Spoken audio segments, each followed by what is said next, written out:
Thomas Paine, Thomas Paine, Thomas Paine, Sam Adams, Sam Adams, Sam Adams, Benjamin Franklin, Benjamin Franklin, Benjamin Franklin.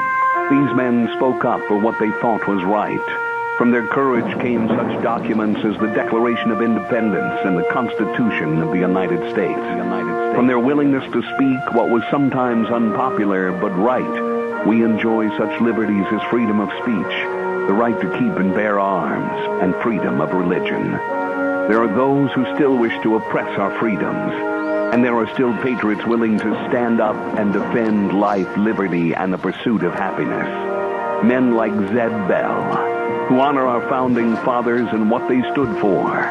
It's now time for Zeb at the Ranch, speaking up and defending your freedoms. Brought to you by Magic Valley Les Schwab Tire Centers and all of the other great advertisers on the program. And now, Zeb Bell.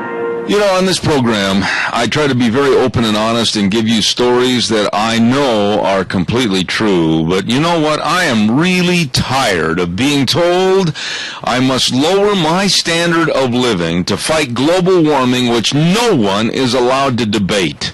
Even now, and this is not made up, folks, you can look it up yourself, left-wing lunatics want to lock up dissenters that don't believe in global warming. This is America? Please. Wake up.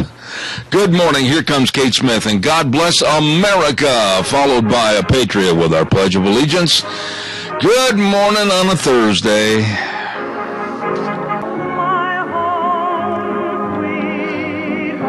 Oh, thank you very much, Kate Smith, and God bless America, my home, sweet home. And boy, we better fight to protect it. Good morning, I'm Zeb Bell at Zeb at the Ranch with our major sponsor, your Magic Valley Les Schwab Tire Centers, all 7 locations serving you.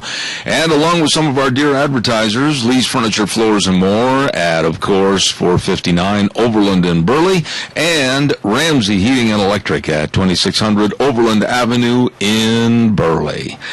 Yeah, Gina, I shouldn't be so grouchy this morning, but you know what? It gets frustrating after a while when you hear the incompetent nincompoops that are trying to destroy this country.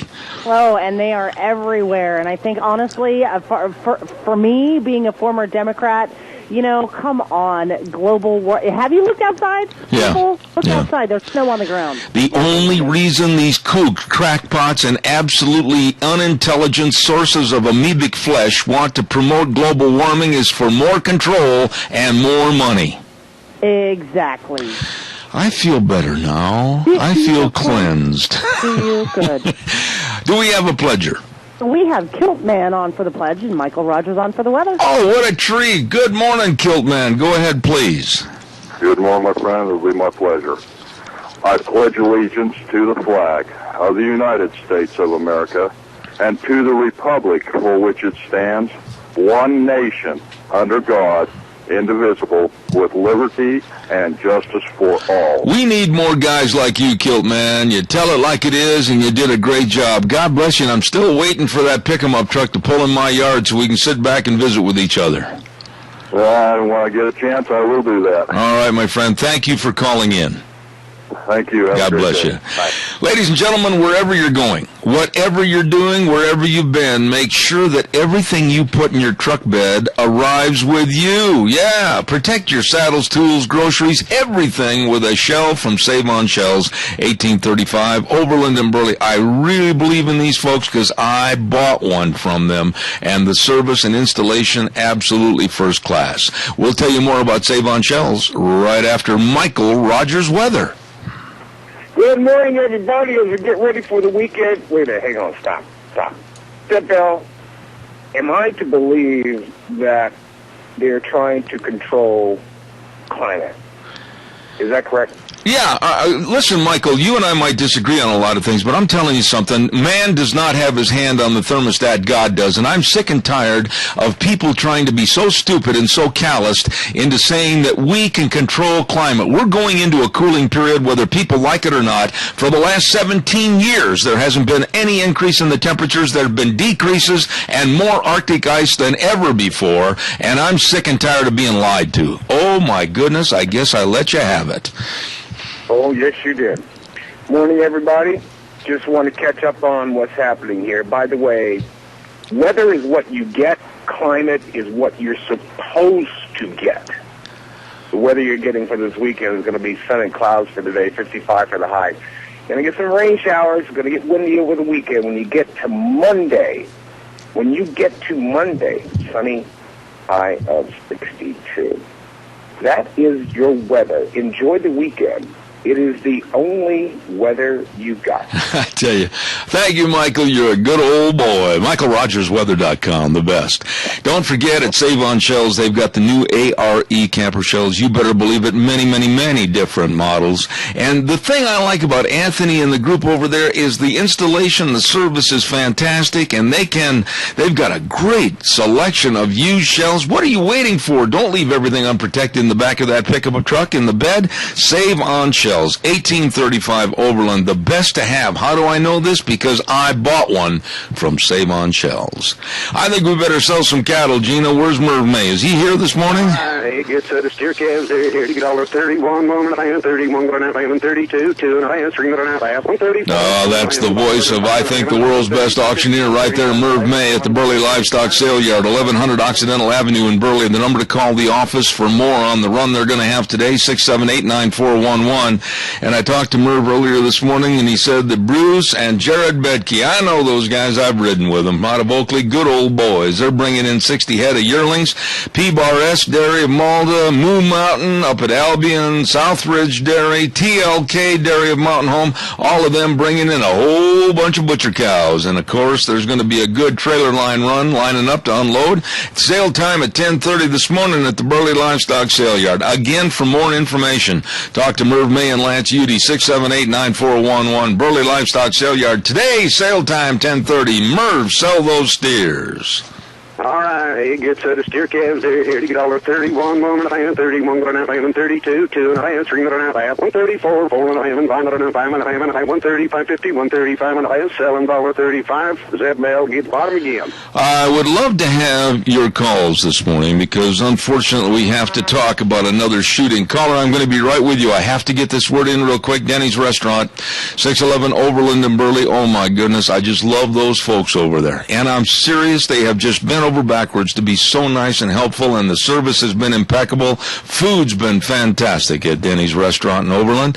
The whole crew, Thomas and Terry, everybody have been just so great, and believe me, the lunch bunch is completely satisfied. Don't forget, kids eat free on certain days right there with their folks at Denny's Restaurant, and oh my goodness, they treat the seniors right. Special menu and AARP discounts. You stop in and check it out at my place, Denny's Restaurant, 611 Overland Avenue in Burley, the home of Zeb's Lunch Bunch. Caller, good morning. You're on the air. Good morning, Zeb. Yes, sir. The other day I was out to Ramsey's picking up some of their good electrical supplies, and I had the opportunity to talk to Rita. And because I've been gone for a couple of months, I've kind of gotten out of the loop of what she represents and everything, and I was just asking her. But one of the things that was very disturbing to me was the fact that Butch Barter, our governor, is advocating to keep the federal lands. Do you know? I'm not so sure that is 100% bona fide verified, and I'm not going to take a position on how Butch stands on that, but from past conversations, no, I have not heard that come from his office. I have not heard John Hanyon say that's his position, and I will not say any more until I talk to Butch Otter. He's going to be on my program next Wednesday at 9:30, and I will put that down as a question, but no, I have not heard that position. As a matter of fact, I've heard the opposite position stated. That would be wonderful if that be the case, because I do think Idaho needs to take their land back. Well, again, Keith, here's the thing, and you got to respect this. I will not, on this program, go to rumors or innuendos. If it's not a fact, I'm not going to put it on the program. So we'll find out, we'll verify it, and you'll be the first to hear it. But I'm not going to go and perpetrate a rumor that I think is nothing more than possibly just garbage. Well, I certainly hope that he understands the people of Idaho would like to have their land back. Now, I'll guarantee you one thing. I'm an advocate of not only taking back federal land under the auspices and maintenance of the state, but then also I don't want the White Clouds area as a national monument. I don't know how you feel, but I'm going to fight that as much as I can. Absolutely. And I think it should be up to the people of Idaho to decide whether it should be a national monument or it should be this. Like that thing out the Hunt, Idaho, that prisoner of war camp, where they were proposing spending $18 million there when nobody can even find out where it's at. You know, Keith, it doesn't make any... I don't know these things, and they know what we need in Idaho. Keith, it doesn't make any difference if you or I or somebody in Timbuktu knows where it's at. Let me ask you just one simple question. Why do we want to dredge up history that is all negativity? Why do we want to cause problems? Why do we want to cause the strife? Why can't we leave it as it was? Roosevelt made a decision in World War II for the safety and protection of this country. What right now, over 60 years later, do these so-called historians have to try to rewrite history and say, oh, well, Roosevelt was wrong and we've got to have reparations, we've got to make apologies? Keith, war is hell, and you have to make decisions that hurt people sometimes. That's right. I was born before World War II, and so I know some of these things that have taken place, and I think we've done a very good job of integrating among ourselves and putting that behind us, and this would just be a constant reminder of that we had punished people and now we have to pay again. Yeah, there you go. I mean, I am so sick of these so-called historians, and especially one guy at CSI that just makes my skin itch. I'm sick of this. I mean, my goodness, let's unify instead of divide all the time. Obama's good enough at dividing as it is. We don't need some history professor at CSI helping to cause the itch to get more severe. Well, I don't know all the facts and everything on exactly what Rita was telling me or anything like that, but I do know that I love Idaho. I want it back. I think, well, that's not true just here in Idaho, Keith. It's for any state that has been basically overrun by the federal government, their bureaucracy, and their regulations, all the western states. And you know as well as I do, states can better manage land than the federal government can. Yeah, but you know, jokingly, I'm saying, I don't think we want California back. They're broke. Well, now that's a horse of a different color. Hey, listen, I got to run, but I appreciate your call. God bless you, man. Thanks.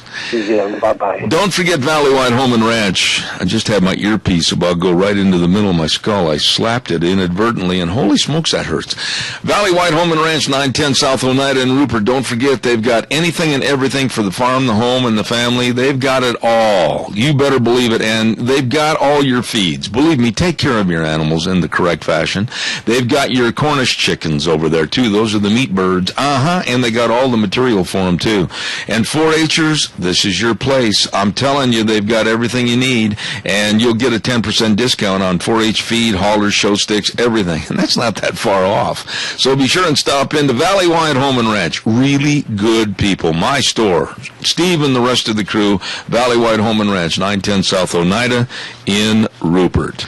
Also, quickly, a reminder about my dear friends at Ramsey Heating and Electric, and I'm just absolutely going to stand up anytime I get the chance, and I have plenty of opportunity on this program, and kind of poke the government in the eye. They're telling us that we can't have incandescent light bulbs because all of a sudden they deem them to be not fit for our homes. Well, I'll tell you what, I bought a whole great big box of incandescent light bulbs from Ramsey Heating and Electric that will last me for a long time in the future. I am not going to bow to the throne of government regulations. You stop in and check them out. 40, 60, 75, or 100 watt. Ramsey Heating and Electric, 2600 Overland Avenue in Burley, where they provide warm winters and cool summers. Tragedy. Absolutely. Just makes me so mad that this happened again at Fort Hood. If you're waking up this morning and didn't hear, or you haven't listened to the news or read the newspaper, 3 people dead, 4 counting the shooter that took the cowardly way out and shot himself. and about 16 people injured at Fort Hood. Another Fort Hood shooting. Another Army base shooting. Why did it escalate? Why did it get so big? Why did it go on for a period of time? It's because on an Army base of the United States of America, they can't carry guns. A military base and they can't carry loaded weapons. They could have taken this vermin out, down, on the ground, horizontal, dead, so that all these people wouldn't have been shot.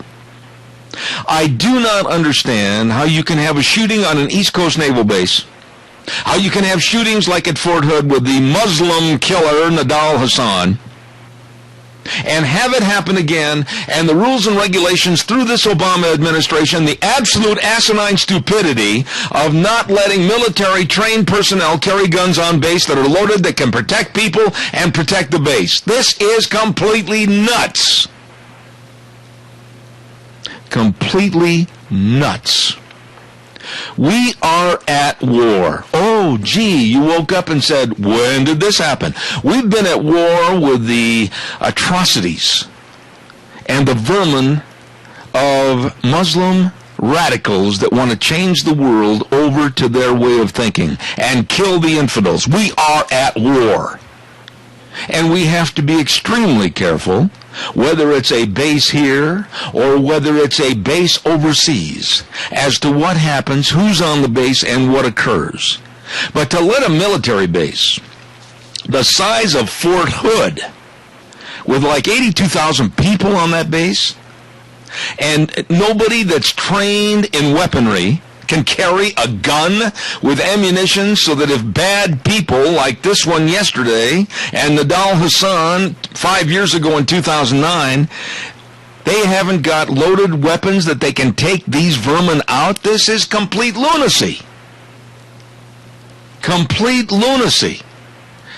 And I listened to a gentleman, and it made tears come to my eyes, that had been shot 7 times by Nidal Hassan, a very, very articulate man, say right into the camera this morning that with the cutbacks, the frivolous, stupid cutbacks to the military from the Obama administration, this will happen again. And this man blamed the Obama administration. He blamed them for this idiocy. I'm really upset because I don't understand why in this greatest country ever we let lunatics run our government and make the rules and regulations which actually empower the bad guys. Good morning, you're on the air. This is a fine example of why gun control is not good. The guns were controlled on that base. The guy who wants to do harm has a gun. He knows that no one else does. So he can do his rampage until the guns show up and then kills himself. Do you know how it happened? Do you know how and why he killed himself? Because the guns were there to take care of him. No, here's what happened.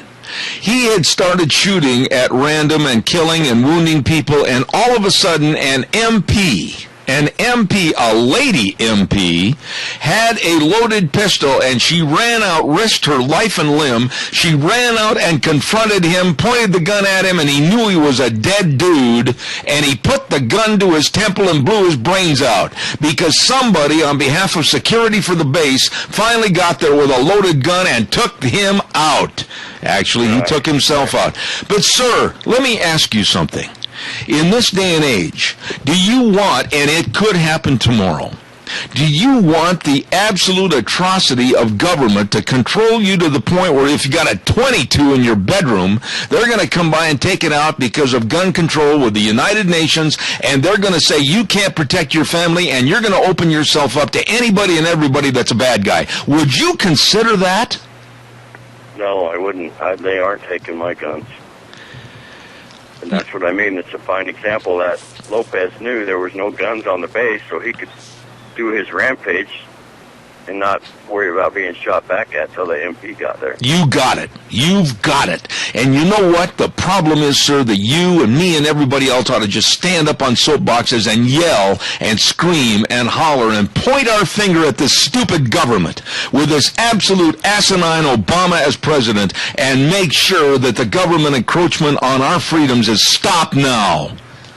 I agree, sir. All right, thank you for your call, and I do mean that. Thank you. I am so upset about this, that people that were just doing their jobs, going to work, family people that wanted to wait till they got home last night and just spend time with their kids and everything, shot down because of some deranged kook or Muslim killer. It doesn't make any difference. That's what Nidal Hassan was. Taking lives, and nobody can protect themselves. Give me a break. Good morning, you're on the air. Morning, Zeb. Good morning, talk to me. Hello. Talk to me, go. Yeah. Talk to me. I just barely hear you. Well, yeah, it's no different than when we landed in Cameron Bay in April of '68. There was no rifles or pistols or weapons or anything in the base where we went in a war zone. So you're complaining about it here. Why should it be any different where we were? Now wait a minute, Doc. I'm a little. Don't attack me for being a complainer on this. I'm not attacking you. I'm just telling you it's no different now than it was then. It's not. But what do we do to change it? We haven't done a thing as a populace to change it, protect ourselves, and protect our troops. And here, for Pete's sakes, on a base, the largest base in the United States, this kind of idiocy occurs, and the Obama regulations and rules they want to enhance even more for more gun control. What do we do? The monarch is afraid of the peons because they're afraid it's going to happen just like it did with Richard in the forest in England. I agree with you, but Doc, we've got to be vocal. We've got to stand up and say enough is enough, all of us. Not just me as a talk show host, but you, and I know you will, but others have got to say enough is enough. We've got to make our points heard. That's exactly it.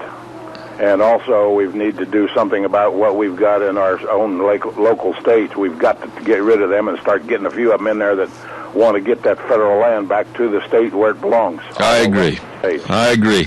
Doc, I'll tell you what, good to hear from, as usual. Thank you, and have a great day, my friend. Thank you. God bless you. I know we've got Jim McCall waiting in the wings, but I want to tell everybody about the Mini-Cassia Annual Community Auction. It's coming up this Saturday, April 5th, at the Carnival Grounds at the Cassia County Fairgrounds. Starting at 9 o'clock, and I'll tell you, one of the nicest guys and one of the best auctioneers ever with his company is going to be running it. Bill Estes and Associates Auctioneers. Bill Estes has always put together a great sale. They're going to have boats and trailers and ATVs and farm equipment, yard and lawn equipment. Oh, yes, household equipment. They're going to have all kinds of collectible farm items, shop equipment, livestock equipment. It's all there. All there at this big Mini-Cassia Annual Community Auction. This coming Saturday, April 5th, 9 o'clock, Carnival Grounds at the Cassia County Fairgrounds. Managed by my friend Bill Estes and Associates. For more information, 654-2546. Good morning to Jim McCall. How are you? Good morning, Zeb. Doing great. And yourself? Well, I'll tell you what, in all honesty, and I know your politics and I know your thinking, Jim, we've got problems in this country that this administration is actually perpetrating and making worse when you look at the lack of security that our people have on a military base of all things. And I'm not going to apologize for being upset because this is lunacy not to have people with armed weapons to protect the people on the base. Well, that is dumb. That's all there is to it.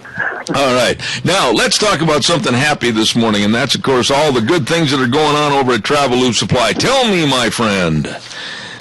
Well, you know, Zeb, we still got filters up to 90% off. If you're going to buy a filter for anything, give us a call.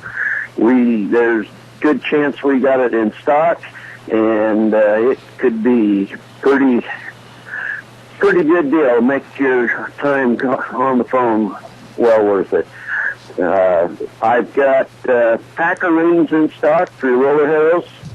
If we don't have the right ones, just a matter of a little while, we can have them for you and get them delivered to you. S-Time points, chisel plow points, plowshares, all your groundworking needs, we got them right here. And this is a wonderful time to be planting trees. If you're needing trees of any kind, give me a call. I can email you some pictures or on your phone or however you want to do that. All right. Well, I tell you what, Jim, and you mentioned the price to me, and some of these trees are already big, beautiful, gorgeous trees. Tell everybody the price on those. Zeb, I want $50 a tree. You pick the tree. They're from 2 and 3 foot up to 12 foot tall. Holy cow. These are nice trees that look good in a windbreak or in the front of your house. Absolutely. Jim, thank you for what you do for agriculture and all business right here in southern Idaho with Travel Loop Supply, 1050 West, 203 South, Hayburn. They deliver the goods. This man knows what's going on. Jim McCall, 438-8730. Jim, God bless you, man. Thanks. Thanks, Zeb. All right, buddy. Thank you. It's time for the Capital Press Ag Minute. I'm running a little bit behind here, and I just want to quickly mention to you, brought to you by Lennox Home Comfort Systems. Whether it's a gas furnace, air conditioner, or a heat pump, your family will enjoy the comfort from Ramsey Heating and Electric, 2600 Overland Avenue in Burley, 678-0459. Here's the Ag Minute. Today's Ag Minute brought to you by the Capital Press, the West Ag Weekly. Significantly more corn will be planted in Idaho than last year, so the national crop acreage will drop, according to a recent USDA National Agricultural Statistics Service Planting Intentions Report. Idaho farmers, who have planted more corn than potatoes in recent years, expect to seed 380,000 acres of corn, an increase of 9%. Idaho is a corn deficit state with large dairy and livestock industries. Feeders spend roughly $1.60 extra per bushel to import milled corn from the Midwest, guaranteeing local growers a price premium. The Department of Agriculture predicts the total U.S. corn crop will be 91.7 million acres, down 4% from last year. This is Brandon Tenner. For more agriculture news and information, turn to the West Ag Weekly, the Capital Press, and capitalpress.com. Oh, brought to you by Lennox Home Comfort Systems through our friends at Ramsey Heating and Electric in Burley. Well, your calls are welcome. You know, folks, speak out. Speak out about this stuff. Little by little by little, every day we talk about erosion of our rights and our privileges and our freedoms in this country, and it's time to speak out. Don't let me just be the mouthpiece. I know people like Kiltman that called earlier and other folks on this program speaking out because they're getting as disgruntled about things as I am in this country. We need to have a unified voice and tell the government and our so-called leaders, enough is enough. Don't forget Penetron Soil Conditioner by Maisie, with a 20-year proven record of increasing yield and quality of all Idaho crops, with 30 interactive components, speeding germination, reducing crusting, improving stand, stimulating root growth, and microbial activity. And I'll tell you, the neat thing about Penetron Soil Conditioner is that it saves water, saves irrigation water, and the savings of the water alone will pay for the cost of the product. Check it out. Larger crop yields, better quality. You contact your fertilizer dealer, your crop advisor, and say, I want Penetron by Maisie. Absolutely, Penetron by Maisie. Good morning. You're on the air. Morning, Sal. I've got to give kudos to Sheriff in Cassia County. He's given away his time to let everybody get their carry permits. He's absolutely giving that to you for free. Yep. And they're advertising that clear up in the Boise up there. So he's standing up and he's giving us the rights and the ability to conceal carry and giving his time away to do that for us. So I don't know which officer it is, but he's got to be complimented for that deal. I totally agree with you, and I want to ask you this. Do you think that it is far right-wing thinking, oh my goodness, the sky is falling, or do you honestly believe, like my dear friend Joe Wolverton that's been on this program, and he's written nationally for a lot of publications, he's been at the UN meetings and listened to what they said about having gun confiscation. Are you as concerned about what's happening now in this country as I am regarding guns and our own protection? Absolutely, and you can't find any ammunition, and if you find it, why it's 400 times higher than what it should be, and so that's what they're doing is taking the ammunition. They can't take the guns away from us, and you and a lot of the talk shows have talked about that years ago, that they're not going to be able to take our guns away from us, but they have taken the ammunition where we can't even do it. So what are we supposed to do, throw the guns at them? Yeah, that's exactly right. I think that was asinine, that you can't carry a gun on a military base. I just don't understand where their thinking is there. Well, they're thinking... Everybody is trained to shoot. That's right. And look at what would it, like in Nadal Hassan's case, caller number 2, stand by. But in Nadal Hassan's case, that Muslim killer that used it as a jihad against the infidels, he just literally reloaded and shot, and brought down all those people, killed and wounded all those people. Somebody that would have had a gun right there on the base, and many of which should have been armed, could have taken him out before this carnage reached the point it did. I agree with that. Now he's going to live the rest of his life taken care of.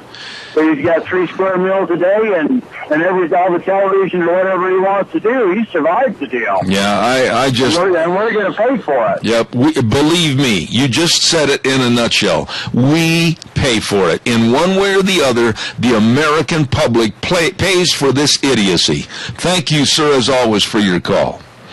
Thanks, Zeb. Have a great day. You bet. God bless you. Caller number 2, you're on the air. Go for it. Yeah, Zeb, when I called you yesterday, we was mobile and I couldn't hear you. But anyway, what I'm calling about today, we've got a guy running for Attorney General. I heard him speak, and his name is C.T. Chris Trupus. And he is a guy that will fight to take our federal lands back. Now, talk about a piece of dynamite. He is it. I'd like to see you get him on your talk show. Well, there'll be a lot of people, Fred, and I mean this. There'll be a lot of people coming on this program over the course of the next couple of weeks as we lead up into the primary season, and then, of course, after that, during the lead up into the fall. So bear with me. I'll get everybody on, and we'll hear everybody's viewpoints, but I promise you I'll have them on the program, okay? This guy he's a crackerjack now, I mean to tell you. And he has done a lot of study on this, getting these federal lands back. And boy, I'd like to see him get that job. All right, Fred, as always, God bless you. You and Joyce take care of yourself, and I'll talk to you later. Thank you, sir. Thank you very much. Calls are welcome, 436-2244, 1-866-927-4587. I got something else to gripe about, the way our military is being changed and transitioned. And I want to talk about that in a minute. And I'm also going to get Gina on the phone with us as the female viewpoint of this next story. So stand by. Don't forget our friends at Berry Equipment and Rental. Now, Berry Equipment and Rental has all the equipment you need. Whether you need loaders, whether you need Coyote tractors, whatever you need, the Walker mowers, I'm telling you, go on in there. They've got locations in Twin Falls on Addison Avenue. They've got a location at South Lincoln and Jerome, and right there going into Burley, 159 West Highway 30. Beautiful new location. Look at the equipment. Holy cow. And you know what else? They're looking for a full-time mechanic. They got a brand new shop, heated floors, everything. Why don't you apply? Don't you say, well, there's no jobs. Yes, there is. They're looking for a full-time mechanic. Add, of course, Berry Equipment and Rental. And that, of course, right there in Burley, you give them a jingle. The number 678-7368. Berry Equipment and Rental. All right, calls are welcome and appreciated. 436-2244, 1-866-927-4587.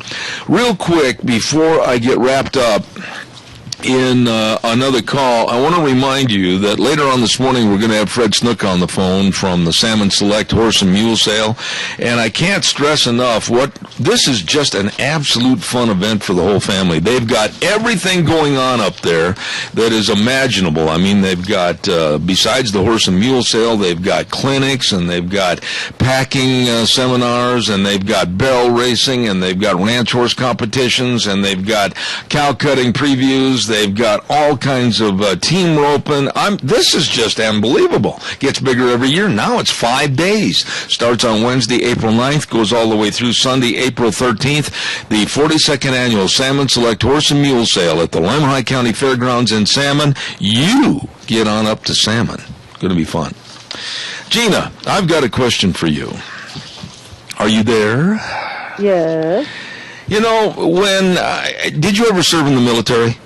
No, but I've had a lot of family members who have. Okay, good. That makes it all the easier for you to answer this question. Okay. The military, I feel, now you can tell me if I'm wrong, I think that when you join the military, you play by their rules, okay? Yep. You dress according to the way they say you dress. You do things the way they say you will do things according to the book, and you will wear your hair a certain way, etc. Yep. Basically, you are owned by the federal government. Yes, but that's not a bad thing because you've got to learn the chain of command and how to take orders and how to do things in a proper military fashion. Absolutely. Yesterday, I found this story in the USA Today, and it's just another one of the stories about how certain segments of our society, they want things their way, and if they don't get them, automatically you're a racist. Now listen to this. Okay. The women in the military are getting together in the United States Army, and they're signing petitions calling the Army racist because the Army will not let them have cornrows and special braids that are indicative of the black race. They still have to follow rules and regulations that are dictated by the federal government, and if you don't want to be in the military, don't join. But they're signing a petition in the military. Yeah, they're signing a petition of complaint, and they're saying that the military is racially biased, and when you mention the words racially biased and racist against their hairstyles, what happens? Automatically, the legal eagles come out of the closet, and they're going to go after this thing and make it a much bigger story than it needs to be. But my maintaining theory is you belong to the military, you shut up, you take your orders, you wear your clothes and your hairstyle the way the regulations say, and I am sick and tired of these blacks saying that they want special privileges to wear cornrows and everything else. Well, it's just like the Muslims getting special privileges as well, which I don't think is right. You know, if you're a male and you're in the military, your hair is supposed to be high and tight. It is supposed to be off the neck and off the ears. Now, if you're a female and you're in the military, you can have long hair, but you have to keep it nice and kept. And that means pulled back and usually in a bun. You're not allowed to wear your hair long and down unless you are out of fatigue. Listen to these quotes, and I want you to respond. That's why I'm so glad you're on the program with me. Here's a quote from a black woman in the military. I'm disappointed to see the Army, rather than inform themselves on how black people wear their hair, they've whitewashed it all. And then she goes on and says, the changes are racially biased and the lack of regard for ethnic hair is apparent. Let me tell you something. I wished I could tell her this personally. I couldn't care less about your ethnicity. I couldn't care less about your race. I couldn't care less about you having to go almost bald when you're in the military. Shut up and do things the way the regulations say. Amen. And here's the deal. When you join the military, and for any military member, they know this, you are the property of the United States government. You have to dress, you have to act according to the book and the rules and regulations of the United States military.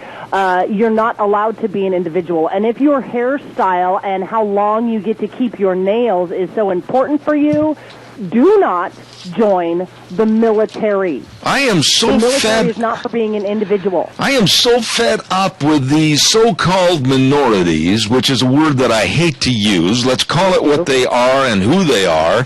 These are blacks wanting to make another little chink in the armor, quite frankly, and they want to change things to suit themselves. Now, let me ask you this, Gina, how many stories, as a journalist, have you seen come across the wire or your desk in the last, I don't care how many years, that have been Caucasian griping and complaining because they had to get a haircut when they go in the military? Not one. That's the whole point. And when we start making allowances for turbans for Muslims and cornrows for the blacks, we have absolutely taken the rules and regulations and the chain of command and thrown it in the dirt and tromped on it. You're not going to get a complaint out of me, and like I will hold true to this. When you join up for any branch of the military service, you are then you are property of the United States government, and you cannot do anything to your body. You can't even get a tattoo without permission from the United States government and your commanding officer. Yeah, but you know as well as I do. you know as well as I do, and then I'm going to do the weather forecast. And we've got Al weighing in. Of course, Al knows pretty much everything. We'll get him on in just a second, but you know as well as I do that when you start using the words racial and racist and everything else, they will get their hearings, and this will turn into a bigger mess than ever. And okay, so let me throw this back at you. You ever notice that the word racism and racist is more common now than it seems like it was in the 60s? It became more prominent, and I don't care who's offended by this. When Mr. Obama was a state senator in Illinois and ran for the presidency under the guise of bringing the nation together, we are more divided race-wise now than ever before in the history of this country. Amen. And for me, I don't care what color your skin is. We all bleed the same. Amen. Among the human race. And so knock it off with the racism. Amen. I'll do this weather real quick, and it's sponsored this half hour by Riverview Urgent Care and Medical Center. Wonderful, wonderful people. Minor emergencies, major care. The doctor will see you now, not in 4 or 5 days. Walk-ins are welcome, and believe me, they have 3 goals: getting you feeling better very soon, saving time and money. They really will help and can help you at Riverview Urgent Care and Medical Center. Wonderful folks at 382 North Overland in Burley. And here now, Michael Rogers weather. Hello, everyone. Michael Rogers for MichaelRogersWeather.com as we work our way toward the weekend. Let's see some sun and clouds today. That'll continue into tomorrow. Windy for Saturday. Yep, breezy conditions for Saturday and chance of showers on Sunday. 55 for the high today and also for tomorrow. 51 for the high on Saturday. 55 on the high on Sunday. And kind of give you a heads up on the start of the work week. Next week when you walk into Monday, how about sun and clouds? The high of 62 degrees. I say 65 to be on the safe side. Have a great weekend. Enjoy the weather. It's the only weather you got. There you go, Michael. Thank you. Brought to you by Riverview Urgent Care and Medical Center, 382 North Overland in Burley. Good morning, Al. Sorry to keep you waiting. That's all right, but, like I said, you know me, I've been there, done that, and I'm so disgusted with what the hell's going on that I just can't hardly talk because, we went in there, I got a haircut, and they still kept it. I come out bald. That's fine. That's military rules and regulations. I followed the rules, I done the regulations, I got promoted. And these people that sit around here and complain about their damn hair, if you don't like it, get the hell out and go home. Al, let me ask you something. And looking back, what years did you serve in the military? 1953 to 1959. All right. In that span of time, and just looking back and making a supposition, what in your mind would have happened in those days, in those years, if the blacks would have said, oh, no, I'm going to have cornrows. Oh, no, I'm going to have hair twists. I'm going to have all this. What would have happened then? They would have been put on the grease trap, or they would have been put on detention, and they would be learned how to walk the walk because they'd put them on guard duty, and you would, toe the line. Because you don't tell the people above you what you're going to wear. You wear what you're supposed to wear according to military justice. Al, let me ask you this last question. I'll let you go, but then you didn't hear the slamming and the ramming of the word racist every time they got backed into a corner, but now it becomes prevalent and they will get an audience simply because they use the term racist. No, because I had, like I told you before, I had 3 Negroes that was with me on my squad. I had a Mexican, and I had a Japanese, and I had a Polak. And we got along great. I went back to Oakland, California with the 3 Negro kids, and I introduced me to folks. I was treated like a human. But this old stuff has happened since the middle of that damn Vietnam War, when all them stuff started coming out, the dopers and the long hairs and all that stuff. Absolutely. I think the guys in Vietnam will agree with what I'm saying. I think they will too. Al, thank you for your insight this morning. I appreciate that. You bet. Bye-bye. Caller, I'll be right there. Don't forget again, Lennox Home Comfort Systems, you bet, heat pumps, air conditioners, gas furnaces, all of this, and the information is right there at Ramsey Heating and Electric, 2600 Overland Avenue in Burley. Don't forget to give them a call today, 678-0459. Good morning, caller. You're on the air. Yeah, good morning, Zeb. When I was in the service, during our training, we got a haircut once a week. And it was always the same haircut. You couldn't ask what you wanted. It was almost poodle shear short. In other words, you could hardly see any hair on top. Mm-hmm. You had to shave every day whether you had whiskers or not. And you were told if you got a sunburn, you would get court-martialed because the Army owned you. And that's the way it was. And everybody went by the rules. I served with black people. I served with Eskimos. I served with Mexicans. And there was nobody that I know of that ever complained. You know, Jerry, Did their job, kept their mouth shut, and went the way they should have went. Jerry, wait a minute. Stop. I think the problem we have today is this open policy of anybody gets their way. If they yell, scream, and holler racism, they're going to be listened to. But when they sit there and they say that the Army hasn't informed themselves on how black people wear their hair, I couldn't care less. Shave it off or get out of the military, but adhere to the rules as everybody is under the same set of rules and regulations. Absolutely the right answer. All right, Jerry. God bless you for your call. In the military, you swear an oath that you will follow the rules. And I don't care, back in my day, some of us were drafted, some of us enlisted, but we all agreed to the fact. Absolutely. That we would follow the rules, period. Absolutely. Jerry, thank you as always. God bless you, my friend. Thank you. You bet. You have a wonderful day. All right. I tell you, this just drives me nuts to think that we've got factions of our society that, well, I don't like that. No. I like wearing my hair this way, so I'm going to call somebody a racist, and I'm going to cause a whole bunch of trouble, and then they'll change the rules for me. Bunk! Another word I wanted to use, but I can't. Good morning. You're on the air. Good morning, Zeb. You know, when I was in the military from 1955 to 1958, you know, all these problems were taken care of internally, if you know what I mean by that. Yes, I do. We punished our own, and it didn't need to go to the top. But there were some rules there that were broken every day, and one of them is tattoos are taboo in the military. It's a court-martial offense if they want to make it so.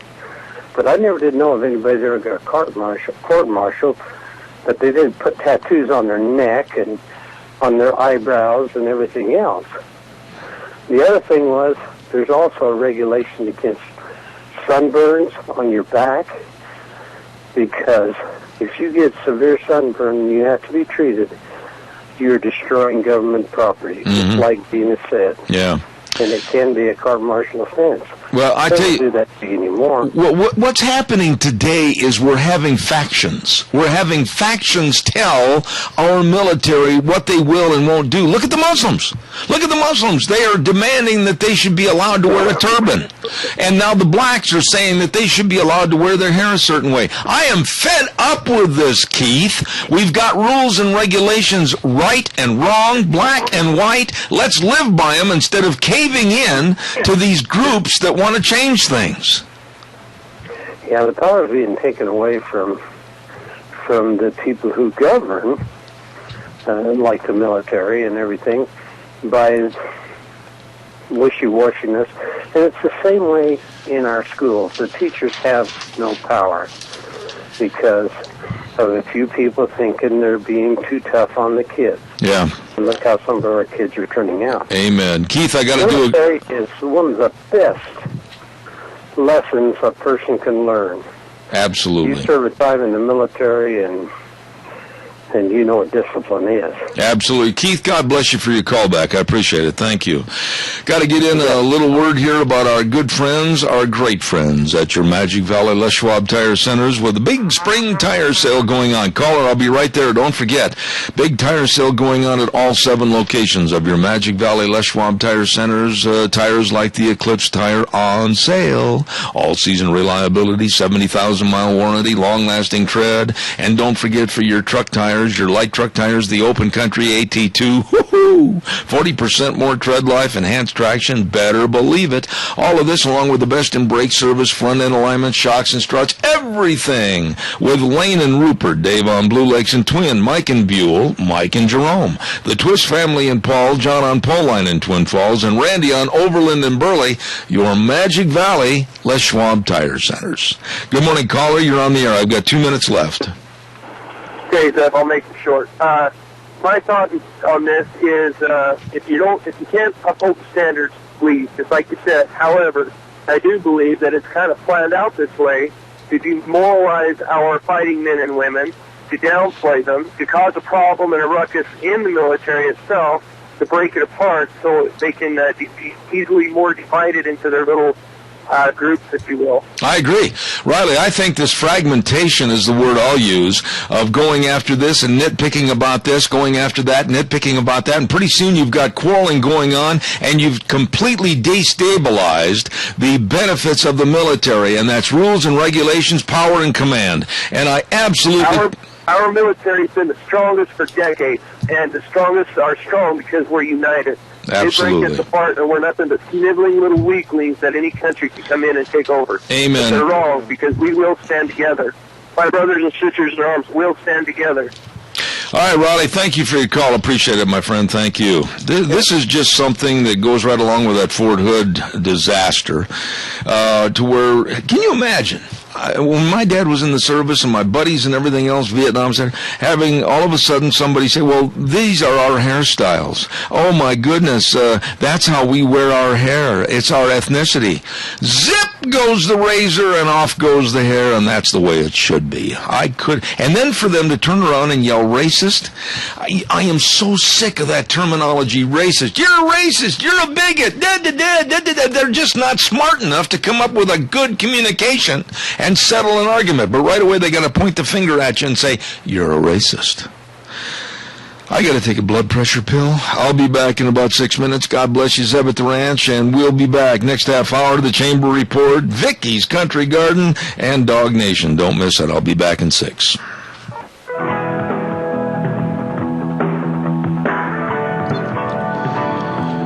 Oh, my. Hey, it doesn't look too bad outside. It looks pretty nice. Might be changing. Good morning, I'm Zeb Bell. Hour number 2, Zeb at the Ranch. I'm all set to tell you about our major sponsor, your Magic Valley Les Schwab Tire Centers, all 7 locations serving you, along with some of our great advertisers, Lee's Furniture, Floors, and more at 459 Overland and Burley, and, of course, our friends at Ramsey Heating and Electric at 2600 Overland Avenue in Burley. I want to remind you, when you think about insurance, and you'd better be thinking about insurance to make sure that everybody's covered, your home, your business, etc., your family, you'd better talk about life insurance, health insurance, retirement planning, employee benefits, with Cameron and Siemens Insurance. Dean and Todd absolutely know what they're doing and are dedicated and responsive to your needs. So be sure and give them a call. You better believe it. 436-4424. Didn't get it? 436-4424. Cameron and Siemens Insurance, Highway 24 in Rupert. You get a hold of them today. I want to remind you, too, that we are just so blessed on this show, and I mean that, with the best of advertisers like Hanson Mortuary, 710 6th Street in Rupert, 436-5636. Joel Heward, owner-manager, and his staff, always upholding the highest ethical standards with unquestioned integrity. They take care of their families they serve, providing families the best possible support and comfort. It's a very difficult time when there's the passing of a loved one, and you want to work with someone that really knows how to take care of you. Hanson Mortuary, 710 6th Street in Rupert. Number to call, 436-5636. It's Thursday, and that shining smile from over at the Minnecasia Chamber of Commerce is brightening up the river and the mountains and all the sunshine. Kay Cameron. Good morning. How are you? I'm good. How are you? I'm good. You know, you get a little depressed sometimes when you think about, here it is, April 3rd, and they're still calling for a foot of snow back in my old home state of Wisconsin, right where my aunt lives. Another foot of snow today. I know. Well, I have to tell you, I heard you mention, that it looks like a beautiful day. Well, Idaho, I think, is one of those places people say that you can experience every season in one day. Well, I think today just might be that day, because when I left my house this morning, there was a little touch of frost on my windows and a little touch of frost around, but I drove through a blizzard on my way to the office, and now it's this sunny day, and it looks like a nice, when I got to Burley or to Hayburn, it was kind of a drizzle, a little bit of snow, rain mix, kind of a nice spring day, but man, the sun is shining, so I don't know. It's kind of crazy. Well, the sun always shines on you and your staff over at the Chamber of Commerce, because you're really promoting the best and the goodness of this Magic Valley. So today, Kay Cameron, what are we going to talk about? Today, finally, you keep asking me about this women's seminar. You say, what have you got going with this women's conference? But today, I'm going to tell you all about it. Okay. I know that you guys have all been on edge just waiting to hear. April 24th is our Women's Seminar and Expo. This year, our theme is Endless Possibilities. The difference is you. And boy, do we have a fabulous lineup of speakers. We are just so excited about this day. Now, for those ladies out there who've been before, they know we always have speakers, we have vendors, and all kinds of things. This year, we have extended our hours. Our seminar will run from 11 a.m. to 7 p.m., so people can come and go. They can come during work hours, or those that work and can't come during the daytime, they can come after work, because we're going to be there till 7, and we've got great things all day long. So over 50 vendors doing all kinds of things, showcasing all kinds of products, just all kinds of great things. So it's going to be a lot of fun. But I want to tell you about our great speakers, because we're just really excited. We have Don Aslett, who is the king of clean. He is fabulous. We've had him come before. He is the cleaning guru. He's going to give 2 different presentations throughout the day. One is talking about clean as possible, just talking about his clean thing. And it sounds kind of boring, but I'll tell you what, he's fabulous. He is such a great speaker and such a great presenter. It's going to be a lot of fun. His second segment, he'll be talking about keeping it clean, and it's kind of talking about organization and how to keep things organized in your life and in your home. It's going to be great. All right. Hey, we've got a caller, Kay, with a question, I believe, for you, so we'll put the caller on real quick. I'm almost out of time. Caller, go ahead real fast with your question. Go ahead.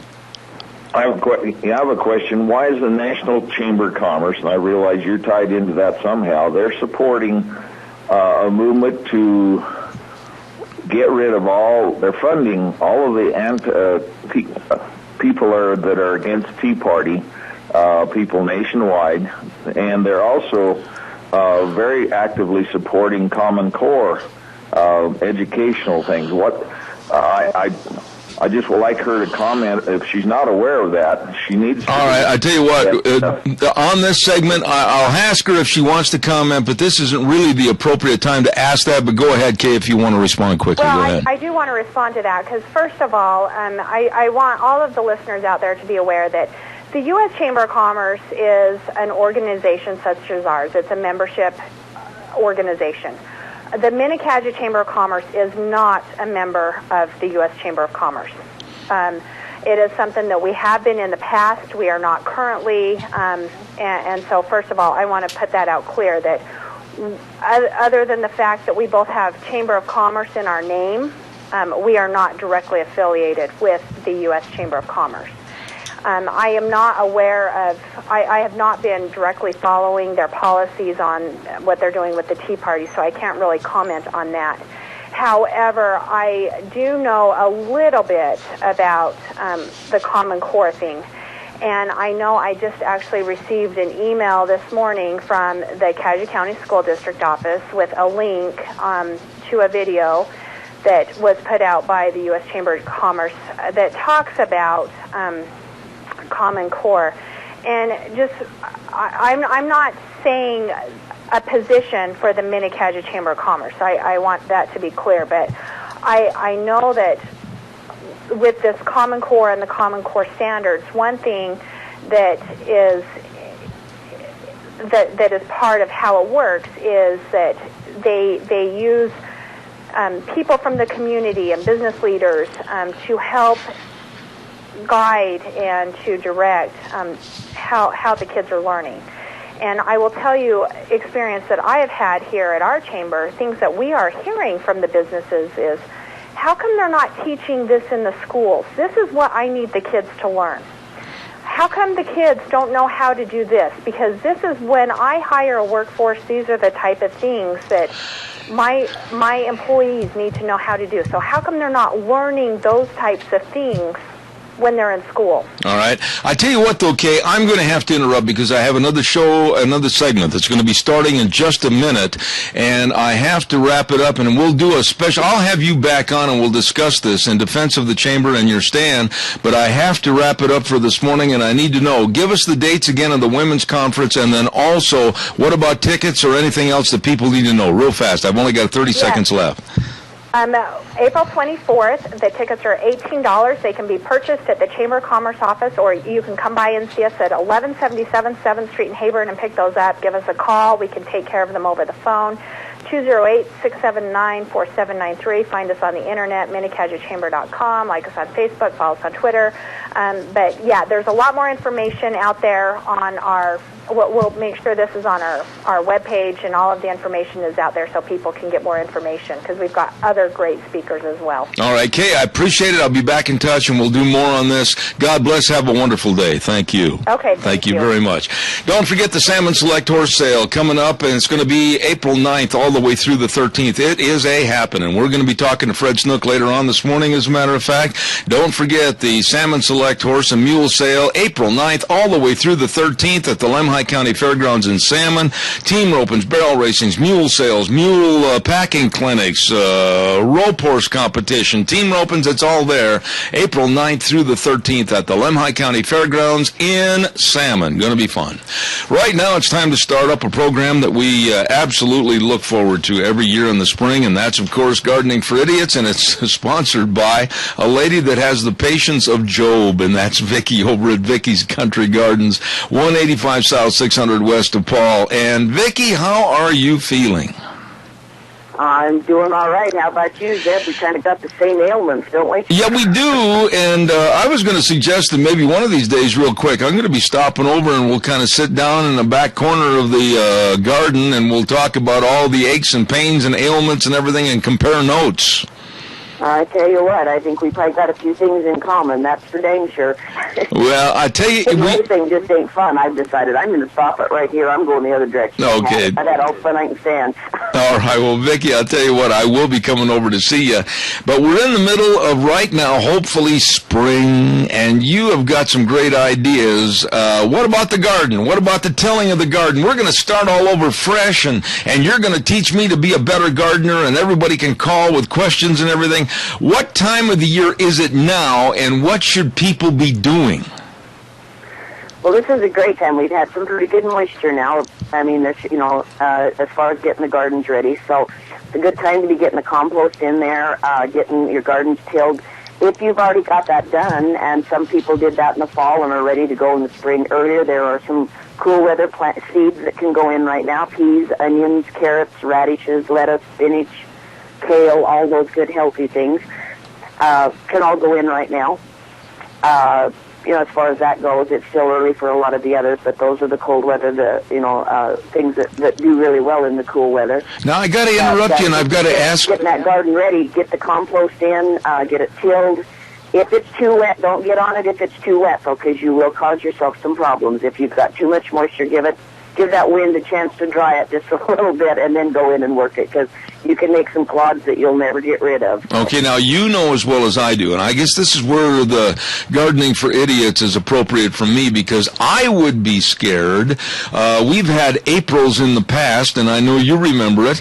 About 10, 12 years ago, towards the middle or latter part of April, we ended up with like a foot of snow on the ground. What would happen if we planted the onions, the peas, and the broccoli and everything, and we get a foot of snow? Well, if they're not up, because they're going to germinate slower because your ground temperature is cold. Uh-huh. And so they're not going to pop right up like if you had them in a greenhouse or something. But, you know, if they're not up, they're not going to be it's not going to hurt them a bit. And if they're just a small plant, the snow usually will work as kind of like an insulation factor. Oh. Don't think it'd really hurt too much, you know. And this year, who knows what, I mean, there was snow again this morning. So, I mean, you know, who knows what we're going to have. But they're saying long-term forecast is saying that we're supposed to have above normal temperatures for the next month and basically normal or a little above on precipitation. So it doesn't sound too bad, but, you know, you can't trust Idaho that far. Absolutely.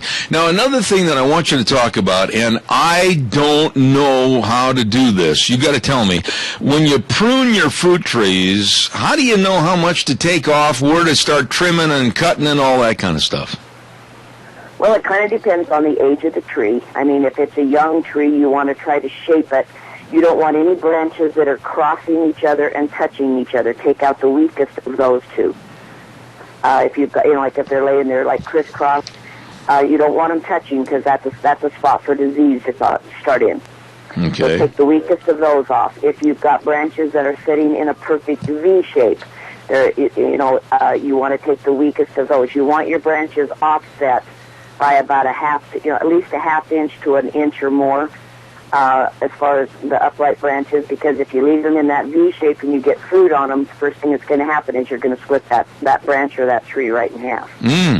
Okay. So that's two of the main things right there. As far as the rest of it goes, you don't want to do a lot of, you want to do selective pruning every year, because if you just go back and whack the whole thing back to the main trunk, you're going to get a whole bunch of sucker shoots. You're not going to get any fruit, and you're basically going to have like a spider type mess. It's not going to work. So you want to go through and every year do a selective pruning, take out some of your older branches, leave some of your newer branches coming in, those type of things. But the main thing is you want to shape the tree so your branches are all free and clear of touching one another so that they can support themselves and not have any damage if the fruit lands on them of splitting the tree or whatever. All right. Now, you also say that now's the time to apply dormant oil, and as far as my knee is concerned and the problems I've had, maybe I should put some of that dormant oil on me. You never know. I don't think it's going to help us though, because it's for insects more than just being sedentary. But really, the application, how much, how long? I mean, what are you talking about with the application of dormant oil? Okay, your dormant oil is the oil that you put on the first thing in the spring that will kill all of the eggs and the bugs, the eggs that were left from the previous year. It'll stop your first infestation of insects. Kills a lot of scale, kills a lot of different things that are laying on the branches, fungus and some of that type of thing. But you want to make sure, a lot of the trees, I've had people in telling me that some of their apricot trees are already starting to bloom. If they're starting to bloom, leave them alone. Don't put dormant oil on. Wait until the bloom cycle is completely over, then start with just your regular insecticide program. Mm-hmm. If your buds are still real tight and there's no sign of green in them, the buds are still real tight on the tree, then go ahead and dormant oil right now. Okay. Now, if they're showing signs, if the buds are starting to swell and starting to open, use a lesser strength on your dormant oil. Instead of I think on my chemical, it's 6 tablespoons per gallon of water for full strength dormant. Summer strength is 3 tablespoons. If you're seeing signs of leaves starting to open, the buds are starting to pop, then for safety's sake, go back to the 3 tablespoons so you don't burn. Okay. Because the 6 tablespoons will burn those leaves and get you off to a bad start right off the bat. You know, I don't mean to put you on... It's a good thing. It takes care of scale and a lot of things. Okay, I don't mean to put you on the spot because I'm sure you're probably already aware and doing this or whatever. But, you know, people like me that ask a lot of questions and need to know more about gardening, are you going to have, like, any seminars over at Vicky's Country Garden? Or are you going to have some time available they can come by and find out answers if they're first-time gardeners? Well, we've always got time for everybody. I mean, we'll make the time. If people come by and they've got problems, the girls, my staff, they're really qualified. They've got good knowledge. They've been there a long time. And I'm usually always around there, unless I'm in therapy, but that's beside the point. But I will be there more and more all the time now. But no, we're more than happy if people want to come by and they're first-time gardeners and they want to come in and talk to us. We'll sure help them lay out a garden, get it ready, show them how to plant a garden and how to separate their garden so that things grow in the right time frame and with the right moisture and that type of thing. But we'll always take the time to help people, no matter what their questions are. We've always got time for that.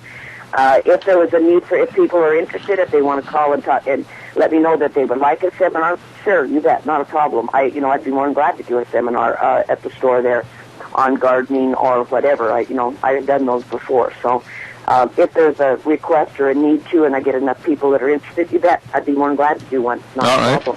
All right, now listen, Vicki, I want you to do me a favor and take care of yourself, and we'll get together and compare notes. Now, Vicki's Country Garden at 185 South, 600 West, Paul, Idaho, and they can call 438-5663. That's the number to call. And now, from now on, every week, we're going to be talking to Vicki and getting all your gardening tips and everything on this program, Gardening for Idiots. Any final thoughts, Vicki, before I let you go for today? Well, I just don't want people to get too excited because we do still have some cold weather out there. Right now, let's get the preparations done, the proper preparations for the gardens and the yards, and get the right plants in at the right time. Don't try to jump in there with tomatoes and peppers and things because they're just not going to do good for you. You're just going to lose your money and waste your time. So get the ground temperatures up, and then each week we'll go forward as to what can be planted at that point in time. But right now, it's more on preparation. Fertilization, get your compost, your fertilizers and stuff in and get those gardens up and ready and running. All right. Thank you. It's good to hear from you, and believe me, you and I got to get together and exchange war stories, okay? There you go. Okay. God bless you, Vicki at Vicki's Country Garden, and it's Gardening for Idiots every Thursday right here on Zeb at the Ranch. Thank you very much, Vicki's Country Gardens. Hey, don't forget, too, Lennox Home Comfort Systems at Ramsey Heating and Electric. Gas furnaces, air conditioners, heat pumps, everything for your family's comfort. Call them today or stop in. 678-0459. Ramsey Heating and Electric, 2600 Overland in Burley. Hey, where did all these dogs come from? Who let the dogs out this morning? They're all over the place. Holy smokes, there stands a Doberman with a dish saying, I want gravy train. Good morning, Ken Mort. How are you? Actually, Ken couldn't make it into the studio today. He's a little bit busy, but good news. Ken said that they still don't have any dogs up for adoption. All of the dogs have been adopted out, but they are still looking for a little bit of help in moving into their new facility so they can get ready for the move. They're still in need of some cinder blocks, and they are really in need of bedding, food, treats, blankets, things like that are going to help out with the new facility. And if you'd like to donate, maybe animal supplies, cinder blocks, or maybe even your time, please get a hold of the shelter at 438-2200 or Mr. Officer Ken Mort himself at 670-7268. You did a really good job with that. Well, thank you. Hey, have you got a dog? Yeah. You do? What kind of a dog have you got? Her name is Shelby, and she's a Pit Bull Shar-Pei. Oh, that's right, a Pit Bull Shar-Pei. That's the ones with all the wrinkles, isn't it? Yes, and honestly, I picked her up from the Minidoka Animal Shelter years ago. Really? I did. Actually, this month she is 10 years old. Okay, now, I'm going to ask you this, and we still got a little bit of time here before we have to change it over. Pit Bull Shar-Pei, is that a common cross? No, it's not a very common cross at all. I think things happen, but not very common. And if you look at her, she looks more pit bull, but she's on the small side. I think she was the runt of the litter. But if you wrinkle up her face, totally Shar-Pei. You know those Shar-Peis, they look like they ought to qualify for a Nutrisystems ad. They're all wrinkled up. Either that or plastic surgery or something. But Shar-Peis are kind of an interesting breed because they are all wrinkly, and actually they're a breed that originated over in the Asian countries, and they are kind of prone to skin problems because of all of the wrinkles. Yeah, so you really have to keep them bathed and also keep their skin oiled up because they have really, really dry skin. Did you ever think about the derivatives as to where they came from, how they developed the breed and everything? I mean, you look at the Shar-Peis, and then you look at a Poodle, or then you look at a Doberman, or then you look at a Cocker Spaniel, and you go, wow, God was really, really busy when he made all these different variations. And when you look at a Shar-Pei with all those wrinkles, I know my sister had a Shar-Pei years ago. Honestly, I don't mean to offend anybody that's a Shar-Pei owner, but they're really, they look like a whole bunch of flesh just all knotted together. Yeah, they are, and they are very, very wrinkly, and their skin is very, very loose. And I think the reason for that, okay, so I just pulled it up.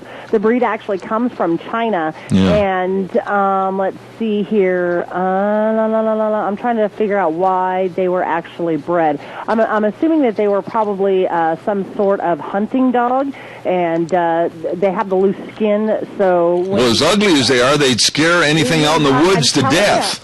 I'm telling you, and boy, howdy, they've got a big nose and, of course, a big mouth, and I think that's all for the sniffing out of stuff. You sure you're not talking about our politicians? Yeah, that too. That too. Gina, thank you. Where'd all these dogs come from? Oh, yeah. Every week right here on Zeb at the Ranch, we have, of course, Ken Mort, and, of course, what's happening with Minidoka Animal Control, and he's a devoted dog lover, believe me, and Gina did a wonderful job filling in for him today.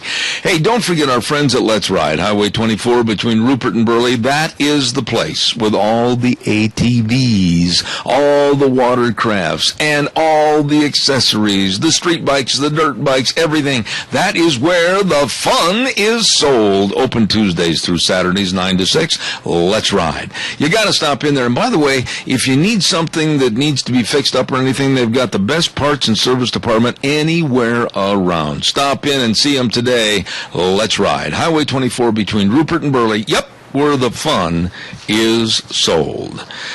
Well, it's Thursday, and that means that we head on over to visit with a very, very nice lady that I always look forward to talking to. She is a political junkie, just like I am. Good morning, Rita Ramsey. Good morning. How are you doing today? Well, I was very vocal in the first hour about my thoughts and my dislike about what's happened now for the second time at Fort Hood, and the idiocy of having an Army base, and we saw it happen at a naval base on the East Coast in New Jersey.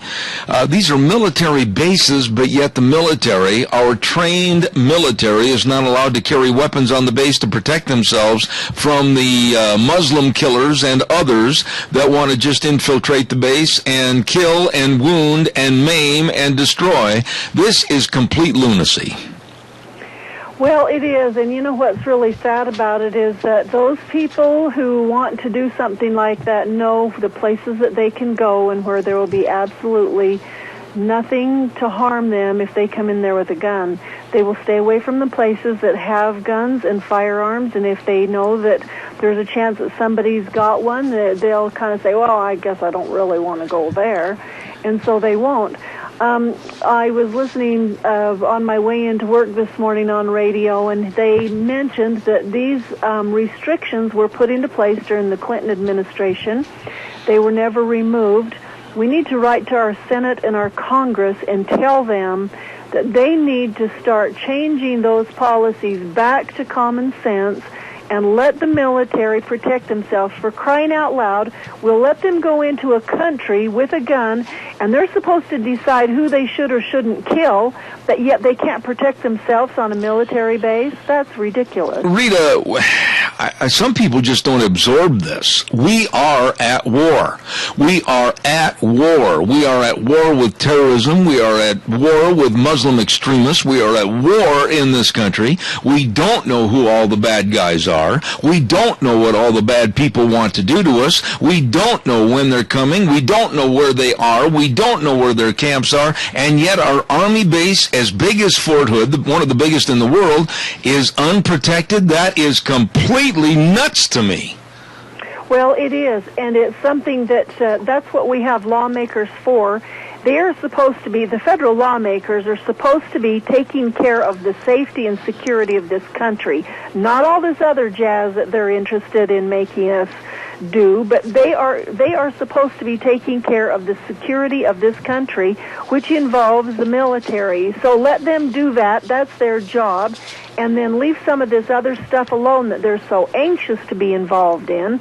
That they just don't seem to get the picture of it. Hello, this is what you need to do.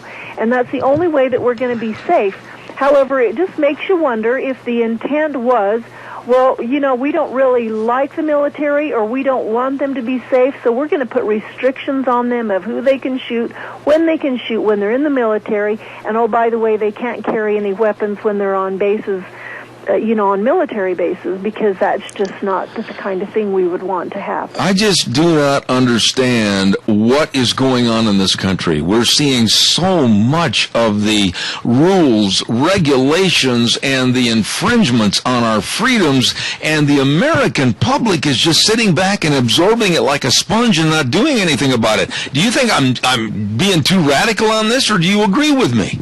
No, I agree with you, and I think we all need to start doing it. And so I would say to anybody who's listening, call up your congressmen and your senators and tell them to start something rolling to let the military protect themselves. And if we didn't have gun control, we would be a lot safer. They think, people think, oh, we gun control this, gun control that. Well, when you have no gun control, you're more safe than if you have it. Did you hear, and I never did like the guy, I think he's absolutely just nothing but a blowhard, but did you hear what Pierce Morgan said after this shooting at Fort Hood yesterday? I did not actually hear it. I started reading an article that was about that, and I'm sure if it's like anything else he said, it's kind of like, okay, so what does it take? You have to get rid of the guns. Yeah, he's a zealot when it comes to getting rid of every gun, private ownership of guns, everything. And he made a blatant statement, and I'm giving a synopsis, I'm not giving a direct quote. He said the shooter was a nice guy till he got a gun, and the gun made him do it. Yeah, that's ridiculous, and they're just absolutely out of their minds. It's just like the deal at Sandy Hook. That kid went in there with those guns. If he would have known that there was a possibility of being teachers and principals and security with guns there to stop him, he probably would have thought again. But they know that they have a gun-free place, and they can just go in and do whatever they want to do. And when their mind isn't clear and straight and common sense, they're going to do that, and they're going to go to the places where they know they won't be pushed back. I'm going to throw another subject at you this morning, because when I read this story, and I don't know if you ever read the USA Today, but I read quite a few newspapers every day. But yesterday there was an editorial in the USA Today that basically lambasted people like you and me that believe that we shouldn't have open borders, that we should be more scrutinizing of who's coming in and what their purposes are. There was a letter to the editor basically in the form of an editorial in USA Today yesterday that said, ease up on refugee restrictions. And they, in this article, wanted us to take at least another 2 to 3 million refugees from the Middle East and basically let them have safe haven here in this country. My thought is this: we don't know these people. We don't know their backgrounds. We don't know their ties and possible affiliations with Al-Qaeda or whatever. And we want to have an open door policy to just let them in. Rita, we haven't got jobs. We don't have the infrastructure. We don't have the actual welfare money to take more people and just basically treat them like good old aunts and uncles and welcome them into this country. Well, you're absolutely right about that. And the biggest problem is that if they were coming here to work, they need to be able to get a work permit. And I'm okay with that. If they want to come and get a work permit and they have jobs here. The federal government has fouled this up so bad that if they would just make it so that they could get work permits coming and going, and that would be okay.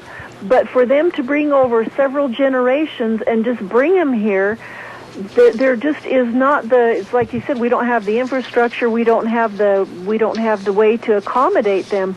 The very biggest problem is They're fleeing from a country that they don't like, and when they get here, they want to turn this country into that country. They do not want to assimilate and go by what we go. They don't want to learn the language. They don't want to say, you know what, I want to be a citizen.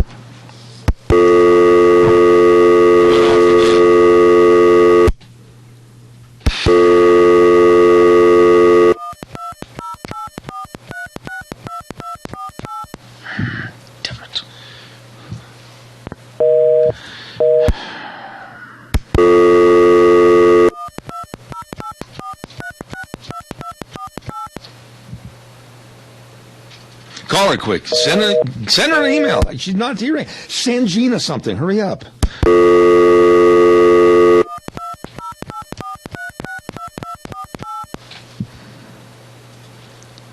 Quick.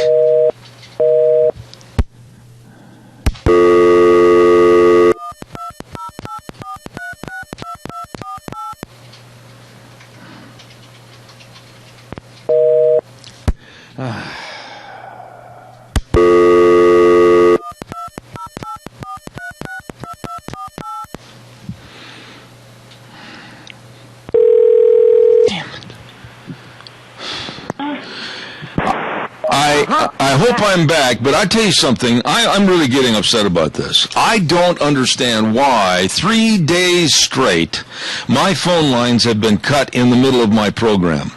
And Gina, would you contact Jerry and let him know that this has happened now for the third day straight on this program?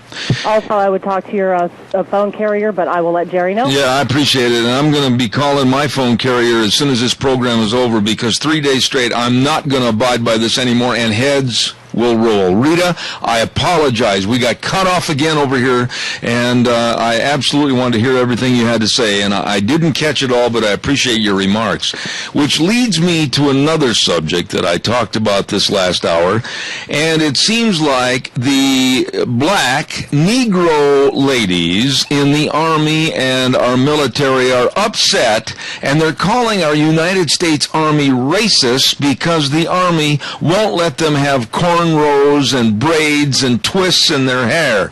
Rita, since when do we have to start catering to these people for our military? This is the problem. We cater to everybody too much. We all need to go by a standard, and when they sign up to be in the military, they know what the rules are, they know what they need to do, and we don't need special anything for anybody. It's everybody goes by the rules. When we start making all these special edicts, you can do this and you can't do that and everything else, it just puts chaos in there. It needs to be, everybody goes by the rules. If you don't like it, get out. Or why did you come in the first place? Amen. But, it just seems like today more than ever before, especially 30, 40 years ago, where you abided by the rules. You went in and you said, yes, sir, this is the way it's going to be. This is what the Army, the Navy, the Air Force, and the Marines say it's going to be. You don't question it. You are a part of the United States military. And now you have groups saying and calling the military racist because they won't let them have those ridiculous cornrows? It's just crazy, and they know they've gone for years, their whole lifetime, probably a few generations, knowing all they have to do is say racist, and everybody will bow to them and let them have their own way. Amen. And we can't do that. We can't have a separate standard. Like I was saying before, and I don't know where I was cut off. People need to all be on the same page. People that come from other countries need to assimilate into our country, go by our rules and our Constitution. If they don't like it, they can go back to where they came from. If people don't like those kinds of things, they can actually go to the Senate or the Congress and ask for laws to be changed. But there is a process, and that process needs to take place. We are a country of rules, and we have to keep that. Shifting gears a little bit, but I have to get into what happened the other day in the Rose Garden. Here we are looking at the deadline for people to sign up on Obamacare. Oh, yes! And they had predicted that they would get 7 million. But up until a couple of days ago, Sebelius and others were saying, well, we've had to change our goals because of the problems with the computer and this, that, and the other. And nobody was signing up in various states like Oregon. They didn't want to touch it with a 10-foot pole. But then, alas, all of a sudden, on April Fool's Day, good heavens, imagine that, they came up with 7.1 million people signing up for Obamacare. And I ask you, dear lady, don't you find that a little bit odd? Well, it's just like anything else that the federal government does. You know, they were sitting there making excuses of why they weren't going to reach their goal and why, well, it wasn't really our goal to begin with. And then all of it, and they when people asked them about it, well, what was the count? How many are there? How many have paid for it? How many weren't on insurance before, so that we know we're insuring those that didn't have insurance? All of those questions couldn't be answered because they didn't know the thing, and they didn't know the answers. They were going to have to get that information at a later time. And then all of a sudden, on the 12:01 of the deadline date, they know the exact count, and we actually we exceeded what our goal was. We have 7.1 instead of 7. How did they know that? They didn't. It was all manufactured. It's all a lie. You can bet that you can go through there and sift and find out that there are not those people signed up. There aren't people that have paid for it. And the people who were on there probably are the people who had insurance before and either lost their insurance or their insurance just said, hey, you know, we're not going to be able to take care of you anymore. Get on there. And so the majority of the people who were on there are people that already had insurance to begin with. And so if they'd have just been able to keep their own plan, everything would have been fine. You know, Rita, you've been on this program for quite some time talking to me on Thursdays, and we get into various subjects. And honestly, I think we look at all sides and try to put forth the ideas and concepts to possibly solve the problem. But when they looked at Obamacare before the inception of Obamacare, the Obama administration and others on the Democratic Party had said, well, there's 30 to 40 million people that are without insurance. Why, we've got to do something to help them. Wouldn't it have been a lot more logical, a lot more sensible, a lot more educated to develop a program to help those without insurance, those lumped in 30 to 40 million people, rather than destroying the entirety of health care, absolutely throwing everything into chaos, and now people losing their insurance and everything? Why in the world didn't they develop a program just to serve them, and we'd all have been a lot better off? The reason is that they weren't really trying to help anybody. They were trying to gain control. And I know that sounds like this conspiracy thing, but it's the absolute truth. Just like you said, they could have let me have my own insurance and keep what I have because that's what I like and I can do what I want. And if there were people who couldn't get insurance because of one thing or the other, they could help them obtain that insurance and be protected and leave the rest of us alone, leave the healthcare industry alone, leave the doctors alone, let them conduct business in the way that they want to and they need to in order to do what they do. It wasn't their intent at all to help Americans. It was their intent to take over another big part of the economy so that they have control over it. That's what they did with the schools in the Common Core. And you can have people say, well, you know, it's not so bad. And, well, you know what? We don't know how bad it is yet because we haven't even been in it for a full school year yet here in Idaho. But there are other states that have, and they're running away from it as fast as they can. And it's all about federal control. And until we start getting rid of some of this federal control, we are hung out to dry, and that's just all there is to it. You know, I got to do a weather forecast, and I want to come back and talk to you more about that in just a minute, so stand by, don't go away. Weather this hour brought to you by Red's Trading Post, 203 5th Avenue South in Twin Falls. Purchase a firearm from Red's Trading Post and receive training bucks for both LMS Defense, very important course, and Shaw Shooting, excellent, to use in their pistol and rifle training courses. So check it out, all the guns, ammo, and accessories at my friends Red's Trading Post, 203 5th Avenue South in Twin Falls. Here's Michael Rogers with the weather. Hello, everyone. Michael Rogers for MichaelRogersWeather.com as we work our way toward the weekend. Let's see some sun and clouds today. That'll continue into tomorrow. Windy for Saturday. Yep, breezy conditions for Saturday and chance of showers on Sunday. 55 for the high today and also for tomorrow. 51 for the high on Saturday, 55 on the high on Sunday, and kind of give you a heads up on the start of the work week. Next week when you walk into Monday, how about sun and clouds? The high of 62 degrees. I say 65 to be on the safe side. Have a great weekend. Enjoy the weather. So what do you got? All right, thank you very much, Michael. Reds Trading Post sponsoring the weather this half hour, 203 Fifth Avenue South in Twin Falls. Rita, the other day I had a note from one of my friends at the Daily Caller back in Washington, D.C., and a story about Common Core and math, and that they gave this second grader a very relatively easy subtraction number, and it was very easy to subtract it and come up with the right answer, but the teacher wouldn't accept the right answer because the student didn't find friendly numbers to add to the problem. This is lunacy. What's wrong with just coming up with the answer and moving on? Well, it's not their way, and basically what Common Core all boils down to is that you're going to pull everybody down to the same standard, and when you do that, you don't get a standard that's high, you get one that's low. And I'm thinking, I can't imagine in my wildest dreams what they're thinking with this math, because I've seen numbers of different examples of it. My granddaughter's stuck in one of those herself. Her mom talked to the school teacher and said, this answer is right. And the teacher says, well, she had to draw 4 different ways of how she got the answer.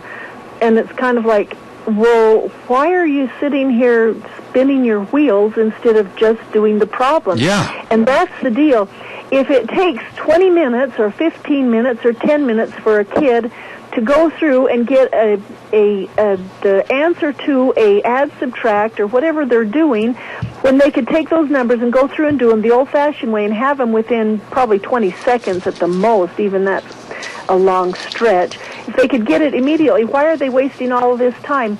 Well, think of all the time that they're wasting trying to do all those little diagrams and find the friendly numbers and do pictures or count macaroni or whatever it is that they're doing, instead of spending that time going through and sharpening up their skills with math the way that we did it, the way that it knows you know how to do it, those kinds of things. Look how far behind they're going to be in their learning if they do this for several years.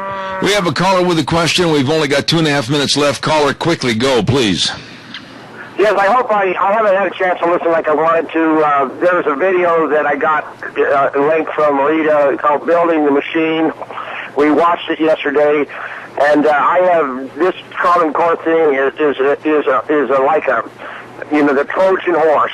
And what we did was we emailed the hierarchy here, the school board and the superintendent's office. We got a response from one of the people that works at the superintendent's office, who's a very close friend of mine. He defended it with vigor. This thing is so divisive. I just don't know how this is going to light, because I got friends who are for it and friends who are against it. But I think it's a terrible thing, and I'll hang up. All right, Randy, thank you. Rita, respond, please. Well, that's absolutely right, and if you watch the video, it's very tastefully done. It is just explaining all of it. You can't look at that without learning a ton about where it came from, what it's about, and how it is damaging our schools and our kids. And it's tying up the teachers. They're not going to be able to teach like they've been taught to do. And when it all comes down to it in the end, our kids are not going to be college ready.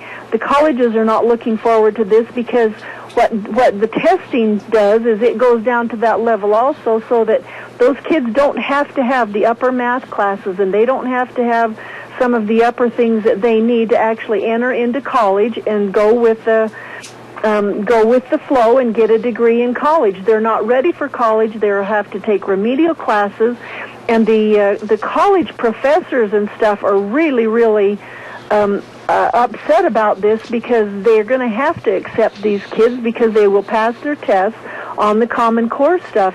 All it's doing is discounting the abilities that our kids have available to them, not letting them access their abilities and go at different age rates. One 12-year-old might not be at the same level as another 12-year-old or whatever, and you just can't lump them all into one basket. They've got to be able to move at the rate that they do and let them accomplish what they need to. All right, real quick. What happens when you have federal control over anything in your life? You don't have any of the options. I agree. Real quick, what's going on with the Tea Party? Quickly tell us. Well, we're going to have Jim Schmelik come. He's running for lieutenant governor. He's an Idaho County commissioner, and they have 87% of federal land in their county, which means they are strapped for taxes because the federal government hasn't even given them their, they give them some kind of a money to offset the taxes that they can't collect off of federal grounds. The feds haven't even done that. And so he, along with a number of others who are running, are for getting our federal lands back. He's going to be at our meeting, and then we also will have signs and flyers for the people who are running for office to take. We've got their signs that we can take around and put up to help in this election period. And so we need to have everybody that can come and learn about the federal lands and then pick up some flyers and some signs and help us see if we can get some of these fellows elected that are wanting to get our federal lands back. Rita, very well stated, and as always, I really enjoy having you on the program. God's blessings, and we'll see you next Thursday. Okay, thanks, Seth. Thanks, Bye. Rita. Rita Ramsey, and I really enjoy having her on the show. I want to say this again. I don't know what is happening. I don't know why, unless somebody is switching onto my line somehow at maybe a switching point where they have all the wires coming in or whatever, but we will get to the bottom of this, and I will not tolerate another day of being cut off the air during mid-program. What this is reminding me of is I wonder if they've changed your timer limit, because it used to be, remember, 3 hours, and if we went over that 3-hour mark, you would automatically drop. I wonder if they've lessened that time. It's gone pretty close to the same time almost every day, and I can say this halfway politely. Heads are going to go down a bowling alley after I get off the air. Okay. All right. It's time. Gina's hungry. I'm hungry. And it's to the point where we're starving to death. And we're hungry. So what do? We look for some great places to go eat lunch. How about Taco Bandito? 2301 Overland Avenue in Burley. They have got a southern baked burrito, either soft shell or grilled shell, made of chicken or steak, and it'll knock your socks off. Delicious. And they've got the tamalito burritos and the taco salad burritos and the chimichangas. Oh, it is a delicious menu at a great place. Taco Bandito, 2301 Overland in Burley. Well, how about another couple of great places? Burgers, etc. Oh my, 124 South Oneida in Rupert and 700 North Overland in Burley. They've got hamburgers, regular hamburgers only 99 cents after 3 p.m. and cheeseburgers just add 30 cents. They've got everything over there. They've got all kinds of snacks and full-size dinners and ice cream. Oh my goodness. And every Sunday at the Burley location, shrimp dinner specials. You're going to love the food, and the people are great at Burgers, etc. in Rupert and Burley. How about Steve-O's? Oh, food made the way you like it at 290 South, 600 West of Hayburn. Oh my goodness, they were voted to have the best French fries by the best of Minnecasia. I'm telling you what, they've got steak fries, regular fries, they've got everything over there. Jalapeno burgers made with lots of spicy peppers. Woo-hoo! No energy shortage. They've got, of course, pork chops with salad and choice of spuds. They've got great, big, delicious steaks. They got it all over there for you with nice people, too. Don't forget Steve-O's, 290 South, 600 West of Hayburn. And then how about Duck Uglies? I love that name. 163 West Highway 30, right next to Berry Equipment and Rental. And they've started a new menu, and they've got ribeye steaks and New York steaks and salmon and battered cod. And they got great sandwiches like a Philly cheesesteak. Oh, and it's kid and family friendly. They absolutely will treat you right with delicious food at Duck Uglies, 163 West Highway 30 in Burley. They serve a lot more than quackers. Hey, how about AC Drive-In, 601 East Main in Burley? Oh, the ranch burgers, the famous Farmer Brown burgers, the combo meals. Oh, my goodness, and all the shakes and the different flavors. The AC Drive-In, 601 East Main in Burley. My goodness, they've got, of course, 3-piece fish and chips with small fry, only $7.25. What are you waiting for? They're open 11 a.m. to 9, closed on Sundays. Absolutely a great place to go. The AC Drive-In in Burley, and those are just a few places to go if you're hungry and starving to death. Right now I could bite into this microphone. Holy smokes. I am hungry. I got to tell you what I did yesterday, though. I'm ashamed of myself. Did you break your diet again? Did you break your diet? Yes. You did break your diet. Yes. We were in Twin Falls. I had a doctor's appointment. And we hadn't had lunch, got out of the doctor's appointment, and I went and splurged on I know you're going to criticize me, triple bacon, cheeseburger, fries, and then for dessert, I had a great big ice cream cone. What flavor? Vanilla with chocolate. Ooh, that sounds pretty good. And I didn't care about the calories. I didn't care about the tightness of my Wranglers. I sat there in my pickup and I smiled like a Cheshire cat. Enjoying the delicious creaminess of the ice cream cone. Yeah, and then this morning I started back on my diet. I'll talk to you in 6. Have a good one. You got it. All right.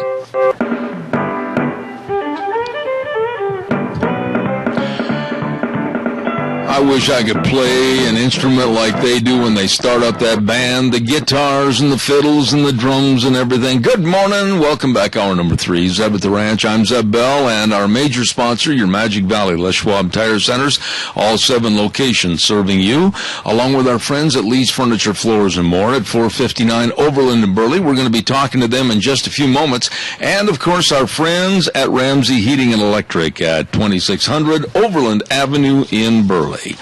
Boy, I'll tell you, the Chadwick Sports Grill, 139 West Main in Burley. Today, they've got a really great pork sandwich with fries or tots and soup or salad. Oh, that is going to be ripping good, delicious. All the food there is so good. The Philly cheesesteak sandwich. I was in there that one night with Deanna, and I said, wow, it's good. The menu, fantastic. The people are nice. Enjoy the environment. The Chadwick Sports Grill, 139 West Main in Burley. Big pork sandwich with fries or tots or super salad, the special today. You stop into the Chadwick. Right now, let's get on the telephone and run right over to 459 Overland, and that, of course, Lee's Furniture, Floors, and More. And I think it's going to be Jason. Good morning, Jason. Hey, Zeb. Thanks for having me on this morning. You are welcome, my friend. What in the world are you doing at Lee's Furniture today? Well, Zeb, we've got just the final 3 days left in our anniversary celebration sale, and we've got some really good specials. In fact, just this morning, we found out that we're having a cover closeout on a few of our mattresses here. Mm-hmm. And what that is every couple of years they will go through and change the covers on mattresses just to give them a little different look. And so in doing so, we end up with needing to make space for these new mattresses. And so our floor models, we've got some still backed up in the warehouse that we have marked down significantly. We've got a hybrid, meaning you've got your pocketed coils with your memory foam, 3 different types of memory foam, all gel-infused, air-cooled memory foams. Normally, the king is $4,800. We've got it at $1,488 on our closeout. Also, the queen is only $1,188, and then we've got some others down at even under $1,000. These are normally $4,000 or $5,000 mattresses. Wow! As well as we also have our pocketed coil. It's foam encased. Queen set starting at just $599. This is an outstanding mattress. So mattresses, we've got some awesome buys right now. You know, and there is nothing that can replace a good night's sleep. That's right. You want to make sure you feel energized and ready for the day, and getting a new mattress, it's every day to have that added energy. It definitely is worth it. Also, we've got a new promotion in our dining area. We've got a 16-piece dinette dinnerware that we're giving free with all dinette sets. So just some more great specials here at Lee's Furniture. I wish that the American public would go back to the old days of the Saturday Evening Post, where everybody gathered around the supper table as a family, and that's what you're helping do, is put people back as families around the dinner table, aren't you? That's right. We want to make you comfortable and increase that family time. And then when you're all done with supper and you feel like you have the weight of the world in your old tum-tum, you can go over and get in a comfortable recliner from Lee's Furniture. Absolutely. We've got a number of new recliners in. We've got wall savers. We've got rockers. We've got the power. Lift chairs. We've got a leather, fabrics, a good selection. So, yeah, come stop by and take a look. I tell you what, we bought a couple of recliners from Lee's Furniture, Floors and More, and the standard rule in my house, if you come to visit, don't sit in my recliner. I love my chair. Jason, you did a great job, as always, and what are the hours over there at Lee's Furniture, Floors and More? We're open 9 to 6 on weekdays, and then Saturdays, our last day of the anniversary special, will be open 10 to 5 on Saturday. All right. God bless you and the family. Thanks so much, Jason. Appreciate it.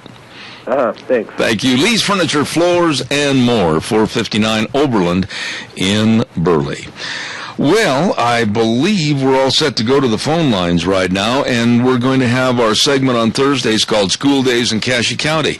And it is brought to us by two wonderful businesses, A Child's World at 1308 Overland in Burley. And by the way, right now at A Child's World, they've got over 300 spring dresses for all the ladies, beginning at just $20. And if you mention that you heard the ad on this program, you get an extra 10% off. Can't beat that. They've got all the boys' suits, too. You better stop in. They gift wrap for free. It is a family store, A Child's World, 1308 Overland in Burley. And also brought to us by Ambulatory Surgery Center at 1344 Highland Avenue in Burley. They have done so much to help with life-saving colonoscopies and, of course, hand surgeries, and they do well over 100 surgeries there every single month, saving area residents thousands of dollars. For more information, call them at 677-8888. 677-8888, Ambulatory Surgery Center on 1344 Highland in Burley. And right now, it's time to introduce our guest for this week. We have the Burley High School counselor, and I'm going to say, is it Jeannie or Jean? It's Jeannie. Good, Jeannie Curbs. How are you?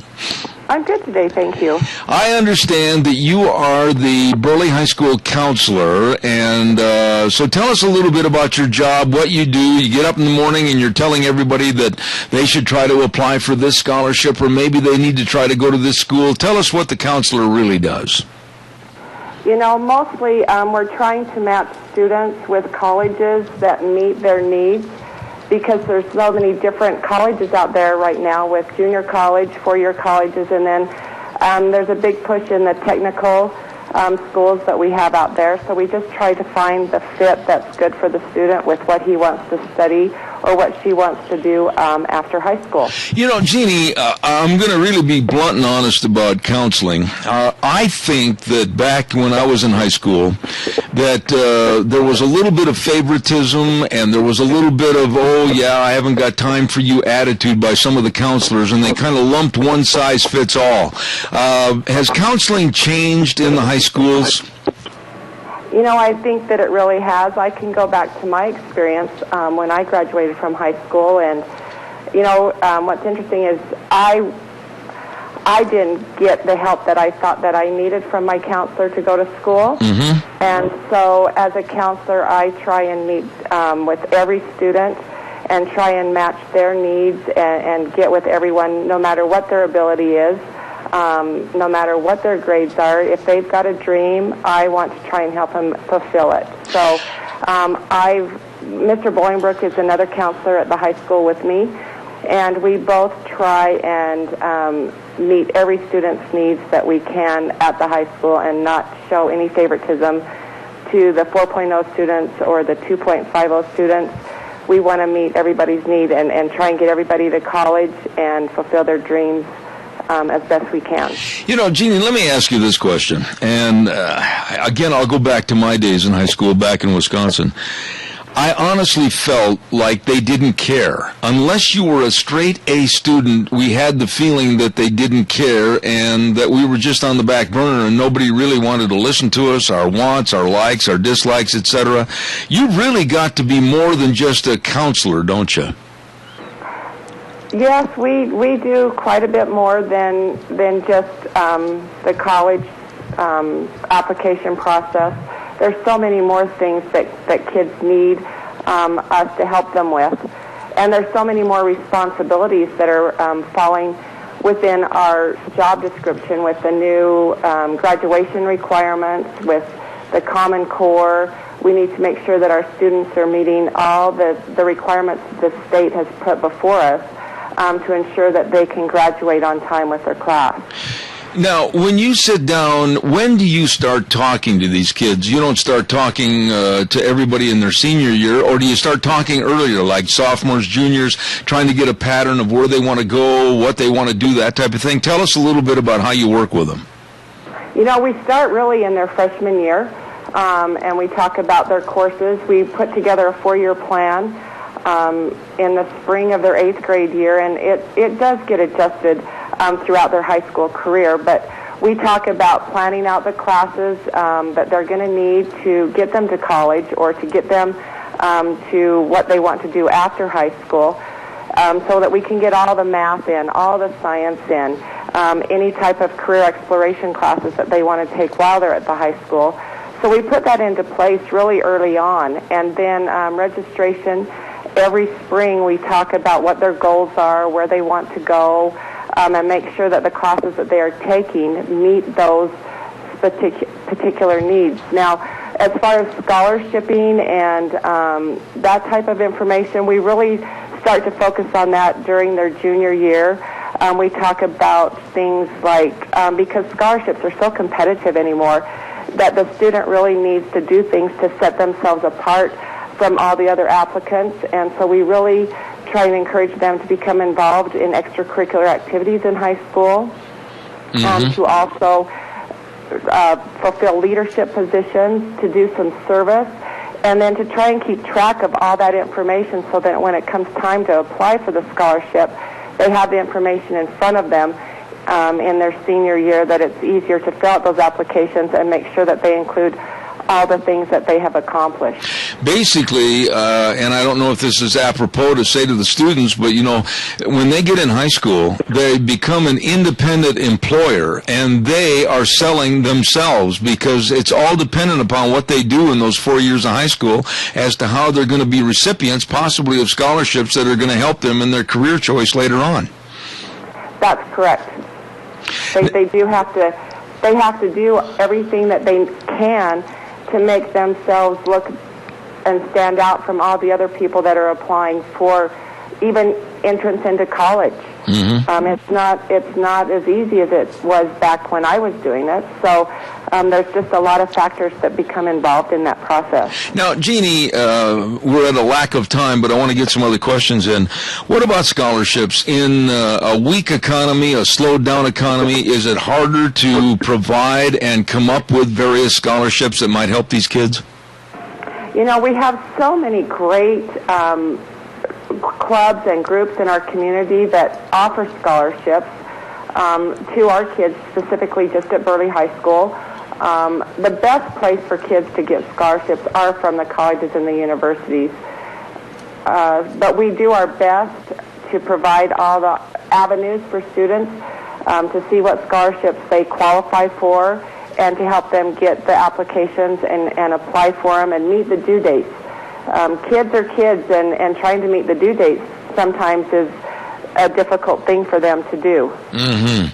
So when you sit down with somebody, just give us a rough sketch. Let's say that somebody wants to become a lawyer, or somebody wants to become a doctor, or somebody wants to become an accountant, somebody wants to do maybe police work or whatever. You've really got to be diversified into figuring out where to go to possibly get some scholarships for these kids, don't you? Yes, and finding colleges that are going to meet their needs. Mm-hmm. Not every college offers every program. And so you have to, there's a lot of different things that play into it to help them find the match, like I had said earlier, that best meets their needs as far as post-secondary education. I have kids today, do you think, are they more centered and more focused on what they want to do and how they want to approach it, more so than perhaps when we were in school? Oh, I think so. There's so many more opportunities out there for our students as far as secondary or post-secondary education that I really do think that it's way different. And the internet and the communication that's out there that helps kids look at different careers, they can see things in a bigger perspective than we could back when we were growing up. Okay. What about the parents? Do you find that they get involved with you in your office with the student in trying to find out and ascertain what scholarships are available and what they might do? Yes, we do. We get parents in that are just trying to help their kids put things together.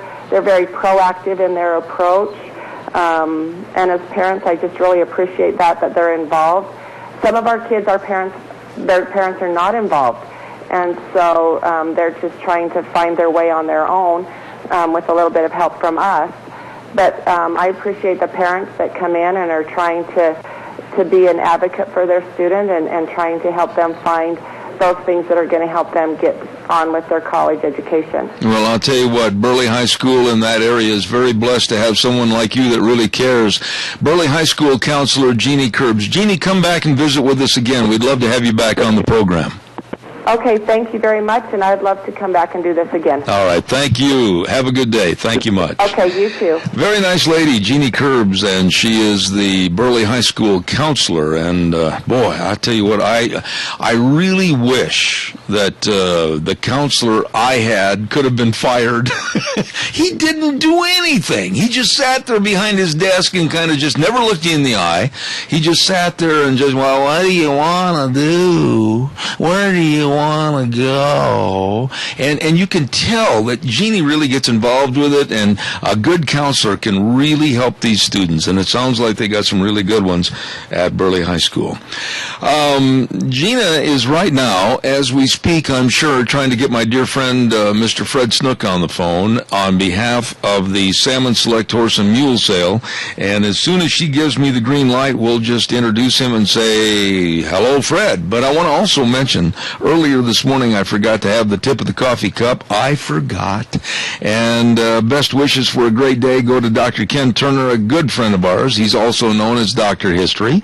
And also good wishes for a great day and a good weekend on their sale Saturday. Bill Estes and his associates for the big auction going on this Saturday, the 5th at the Cassia County Fairgrounds. Okay. Let's check with Gina and see if we've got our guest ready to go. Yes, we do. Oh, thank you.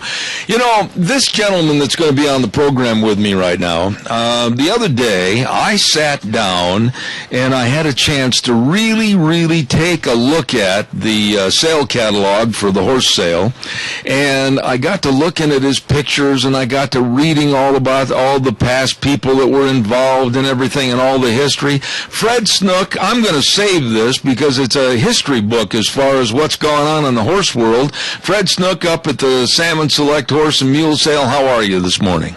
Well, thank you, Zeb, and I'm glad you enjoyed that catalog. Yes, it is more than just a catalog. It is kind of the 40-year history of the salmon sale. You know, and there's a lot of people in there that I've known through the rodeo business that you've got pictures of, and it was kind of a historical little keepsake for me. And this sale, actually, for you and your family, it's been tied to you for a long time, hasn't it?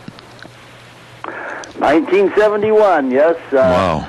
I came back from law school in '71, and Mom and Dad had about 100 horses, and they said, "Well, we should have a sale." And so our neighbors were the Joneses, and so they put a few horses in, and so in that first sale, all the horses were Dad's and Mom and Dad's and the Joneses, and then the next. Then we didn't have it the next year. Then 2 years later, some other neighbors said, "Well, let's have that sale again," and then it took off.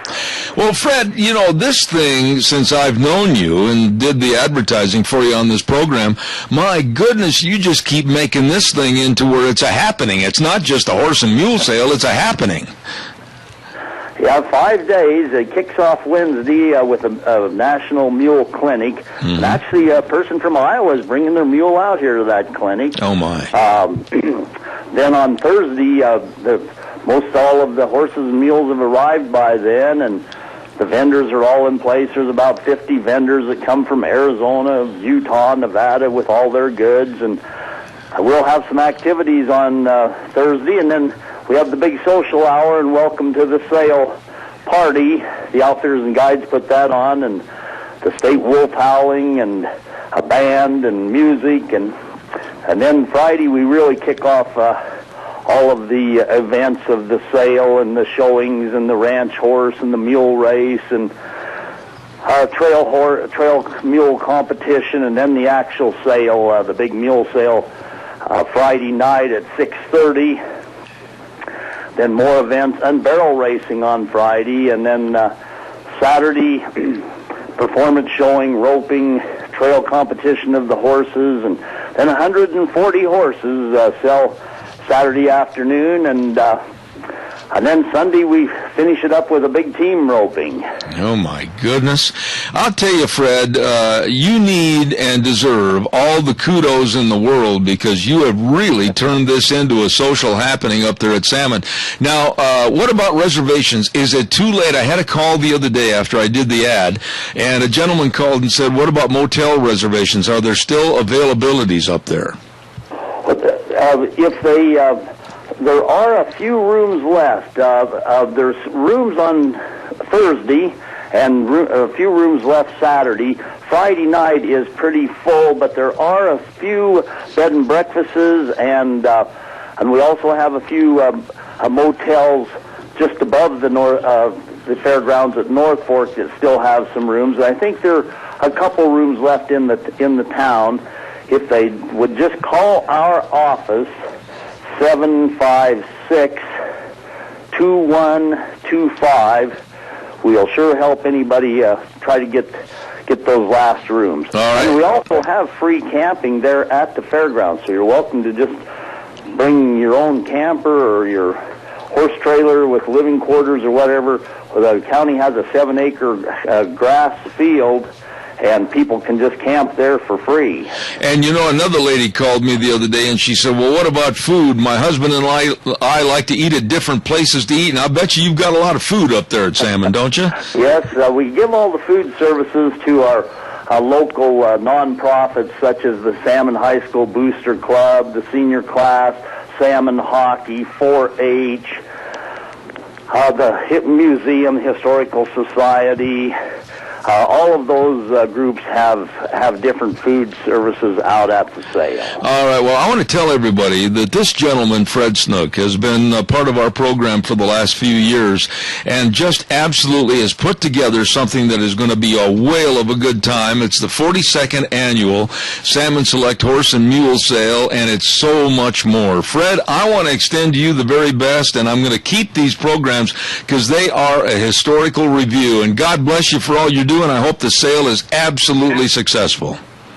Well, it sure will be, and we're going to have some good weather. Looks like weather in the mid-60s, and so invite everybody to come on out, and you'll have a good time. Again, if you need help with any rooms, 208-756-2125, and thanks a lot, Zeb. All right, God bless you, Fred. Thank you. Appreciate it. A very, very nice man right there that's put a lot of time and energy into creating not just a horse and mule sale. Good heavens, it's more than that. It is 5 days of fun up at Salmon at the Lemhi County Fairgrounds.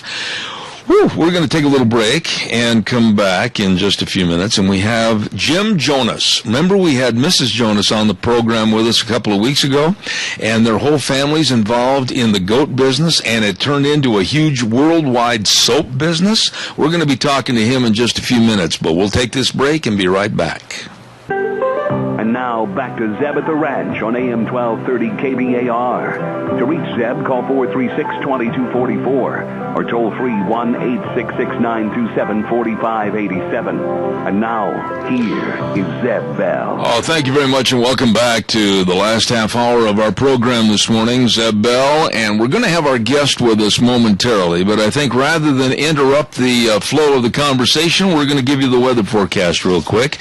And, of course, the weather this hour is brought to you by Scarrows Meats, 331 North Road in Jerome, and I'll tell you what, they, of course, at Scarrows, the very best in custom meat processing. They've been serving Southern Idaho for over 20 years, and believe me, they sell taste one bite at a time. Be sure and get a hold of them today. Scarrows Meats, call them 324-7657. Here now is Michael Rogers' weather.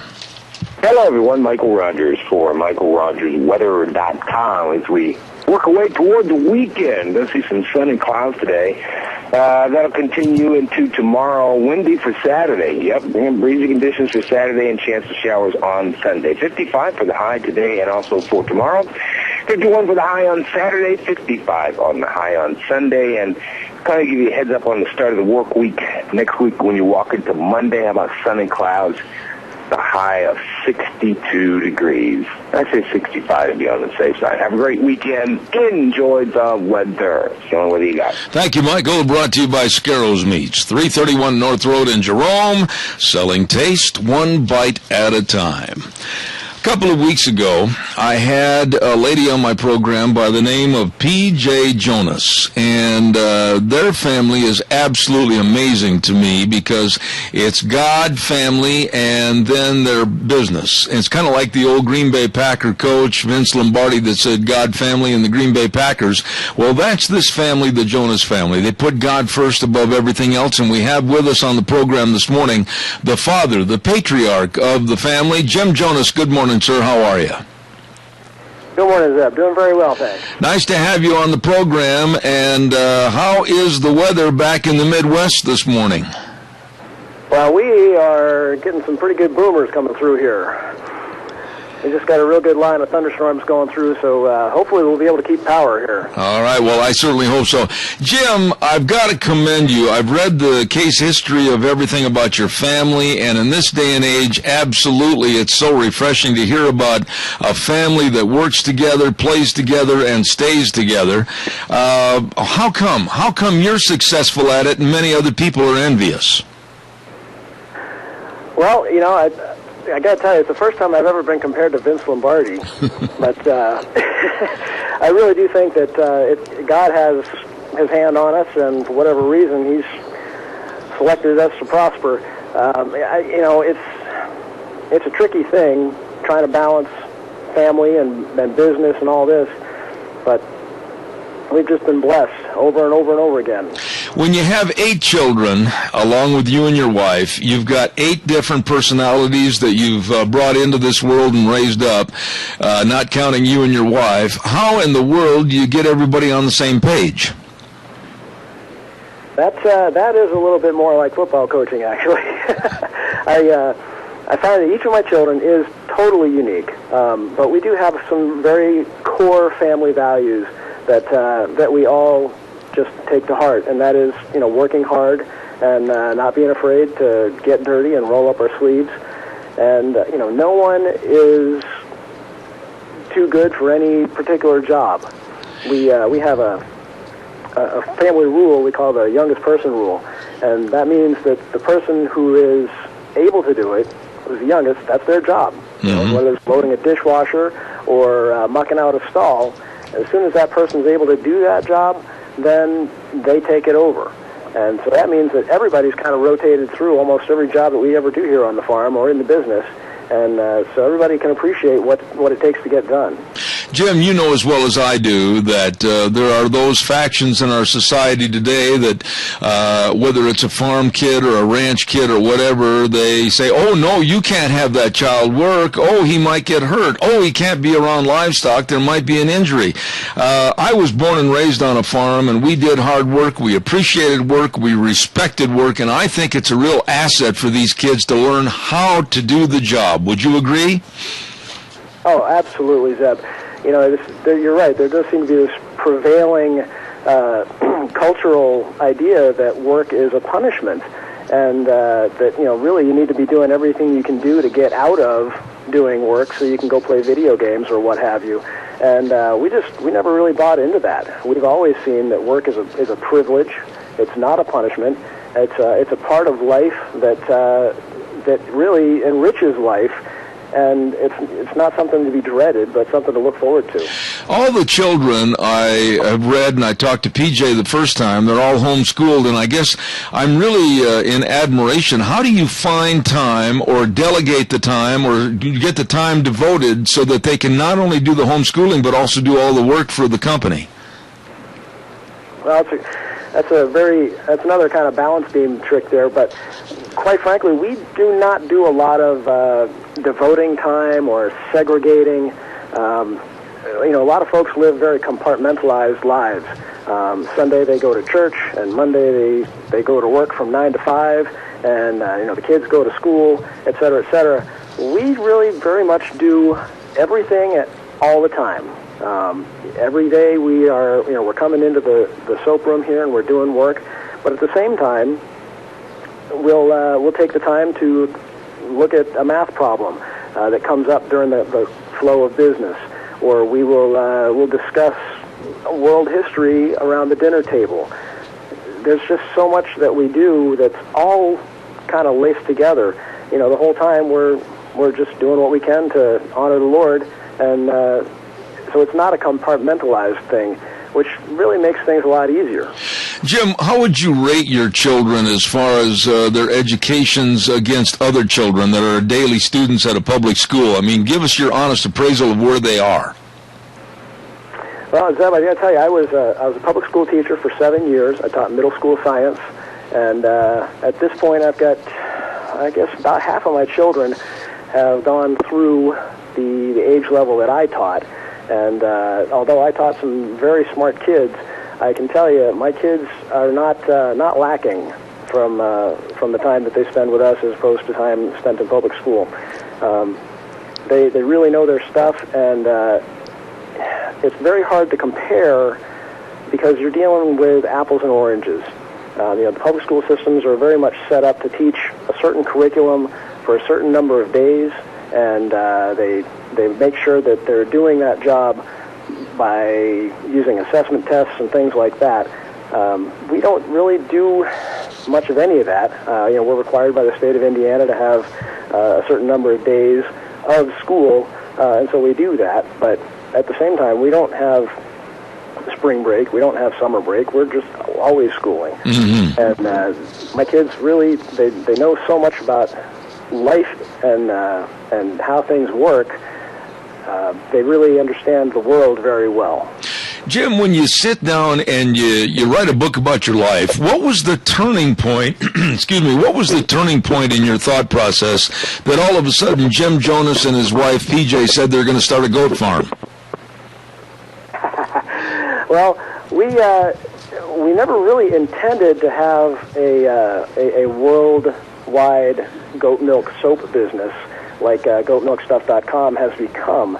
But really, it kind of creeped up on us in that we wanted to have good, healthy milk for our children, and in order to do that, we got goats. Mm-hmm. And we had goats and had some extra milk, and we wanted to have good, healthy soap for our skin, and so we made the soap, and that kind of grew into the business. You know, the turning point really, I guess, would have been when the family vehicle got bad fuel, and we had a major budget shortfall, and we had some extra soap laying around, and PJ said, well, maybe I can sell some of this to help make up that budget shortfall. And that was what the Lord used to really kind of put this whole thing into a business mode as opposed to just a hobby. When this business, Goat Milk, or goatsmilkstuff.com, pardon me for messing up the name, started to really take off, did you sit down with your wife one day and say, holy cow, what have we created here? We are constantly amazed at the response that we get to our products. And it's a very simple line of products with soap and lotions and lip balms and some laundry soap and things like that. But really, it all goes together so well that it's a product line that really could stand up against those product lines of other major brands. But all that to say, we really kind of just stand back sometimes and say, wow, this is pretty impressive. How many different... Never intended to really get that way. Uh-huh. How many different areas right now, Jim, are you shipping to as far as your products are concerned? I mean, do you have weekly, monthly, and a set pattern of where you have to send some here to this state, you have to send some over here to this country? I mean, how big are you right now? Well, the good news is we've got the internet, and that's worldwide, and so people are able to order online at goatmilkstuff.com 24/7. So we are getting orders from, primarily the United States, but we ship regularly to customers who order in Canada, Great Britain, I'm thinking Germany, many in Australia. We've got a number of regular customers in Singapore and Taiwan. It's really just all over the world, and they all check in to the website and place their orders and get their good soap fix. Now, let me ask you this. The oldest, correct me if I'm wrong, is 17. Isn't that correct? Yes. Yeah, my daughter, Brett, is 17, yes. Okay, and they go all the way down to what, 6 or 7? Yep. 6 years old is my youngest daughter. So it's the 5 boys. It's my oldest daughter first, Brett, and then the 5 boys, and then the 2 girls are the last 2. Okay, what are their thoughts for the future? I mean, here's Dad and Mom. You've created a great business with a background in Christ and your religion, which I absolutely respect. What about their future? I mean, someday they're going to get up in their 20s and they're going to say, Dad and Mom, we're going to go off and see the world. What's going to happen then? Well, that's the exciting thing about being a homeschool dad, Zeb, is that, we have that kind of freedom where we can really focus on their individual wants and interests. We're not tied into a very specific state curriculum or a national curriculum, as some are talking about now. So each of our kids is able to really, throughout their homeschool, be able to focus on what they want to do. And, right now, they are all very interested in continuing to work with the family business. Okay. Which is me just fine. But at some point, if they express an interest in something else, then we have that kind of freedom to explore those other areas. The thing I respect the most about you and your family is that when I was reading some of the background bio on you and your wife and the kids, you give all the glory to God for your success and continued business, don't you? Absolutely. My wife and I came to know Jesus shortly after we were married, and he has just been a guiding force in our lives ever since. And it's really made a huge, huge difference, not only for us personally, but also for our family and for our business. When you talk about having a goat farm, and I think PJ told me that you have, about 34 acres, is that right? Yeah, it was 36. Yeah, we moved up here about a year ago to our 36-acre farm from 3 acres, about 20 miles away. Okay, now, what are the plans? I mean, as big as Goat Milk Stuff becomes, what about Jim Jonas? Is he going to have to start looking for some more real estate? Well, we've got some, we got a lot of room here. We've got plenty of room for expansion, and the Lord knows we could always get bigger. But in the meantime, we're pretty content where we're at right now. All right. Jim, we have a caller with a question for you, and if you have a hard time hearing it, let me know and I'll paraphrase it for you. Go ahead, caller. Speak up and please quickly go ahead. Yes, Jim, this is a little off the subject, but not much. There was a group, a family farm like yours that in Ohio or somewhere, they had not pasteurized their cheese, and the government, the state government, came in and seized all of their cheese, and the people were buying it, and it wasn't making anybody sick. What is the status with that, with you, and then do you remember them, and whatever happened to them? And I'll hang up. That's a good question, Jim. What about rules and regulations that affect your business as compared to other people? Go ahead and answer that if you would, please. Sure thing. Yeah, no, fortunately, there are not a whole lot of rules and regulations on soap itself, because it's a very safe product. But yeah, I am familiar with that case of the family in Ohio, and many like it actually, which is one of the reasons why we don't actually sell our raw milk. Every state has their own laws on raw milk sales, and I'm not even sure what they are in Idaho. But here in Indiana, we've got there are herd shares are somewhat legal, or they've not yet been called illegal by a court case. So it's kind of murky waters, and because we are very much in the public eye with our family and our business, and we really want to be all the way on the right side of the law, we're very careful to make sure that we don't cross any lines that way. Jim, but yes, it is a risky business if you do. I see. Jim, as I look at the past and right now the present, and you've got a lot of good things going for you, I got to tell you that when PJ was on my program the last time, just as I was honestly, and this is a true story, saying goodbye to her on the air, my wife went out to the post box, and we live on a little ranch out in southern Idaho. She walked back in the house just as I said goodbye to PJ, and our soap and the lip gloss came that very moment that I was saying goodbye to her. The products are absolutely excellent. My wife's in the other room, and she gives me a thumbs up, and she said, be sure and tell these folks the soap is fantastic. So I think that's a pretty good sales credential right there. Absolutely. I'm very pleased that you like it.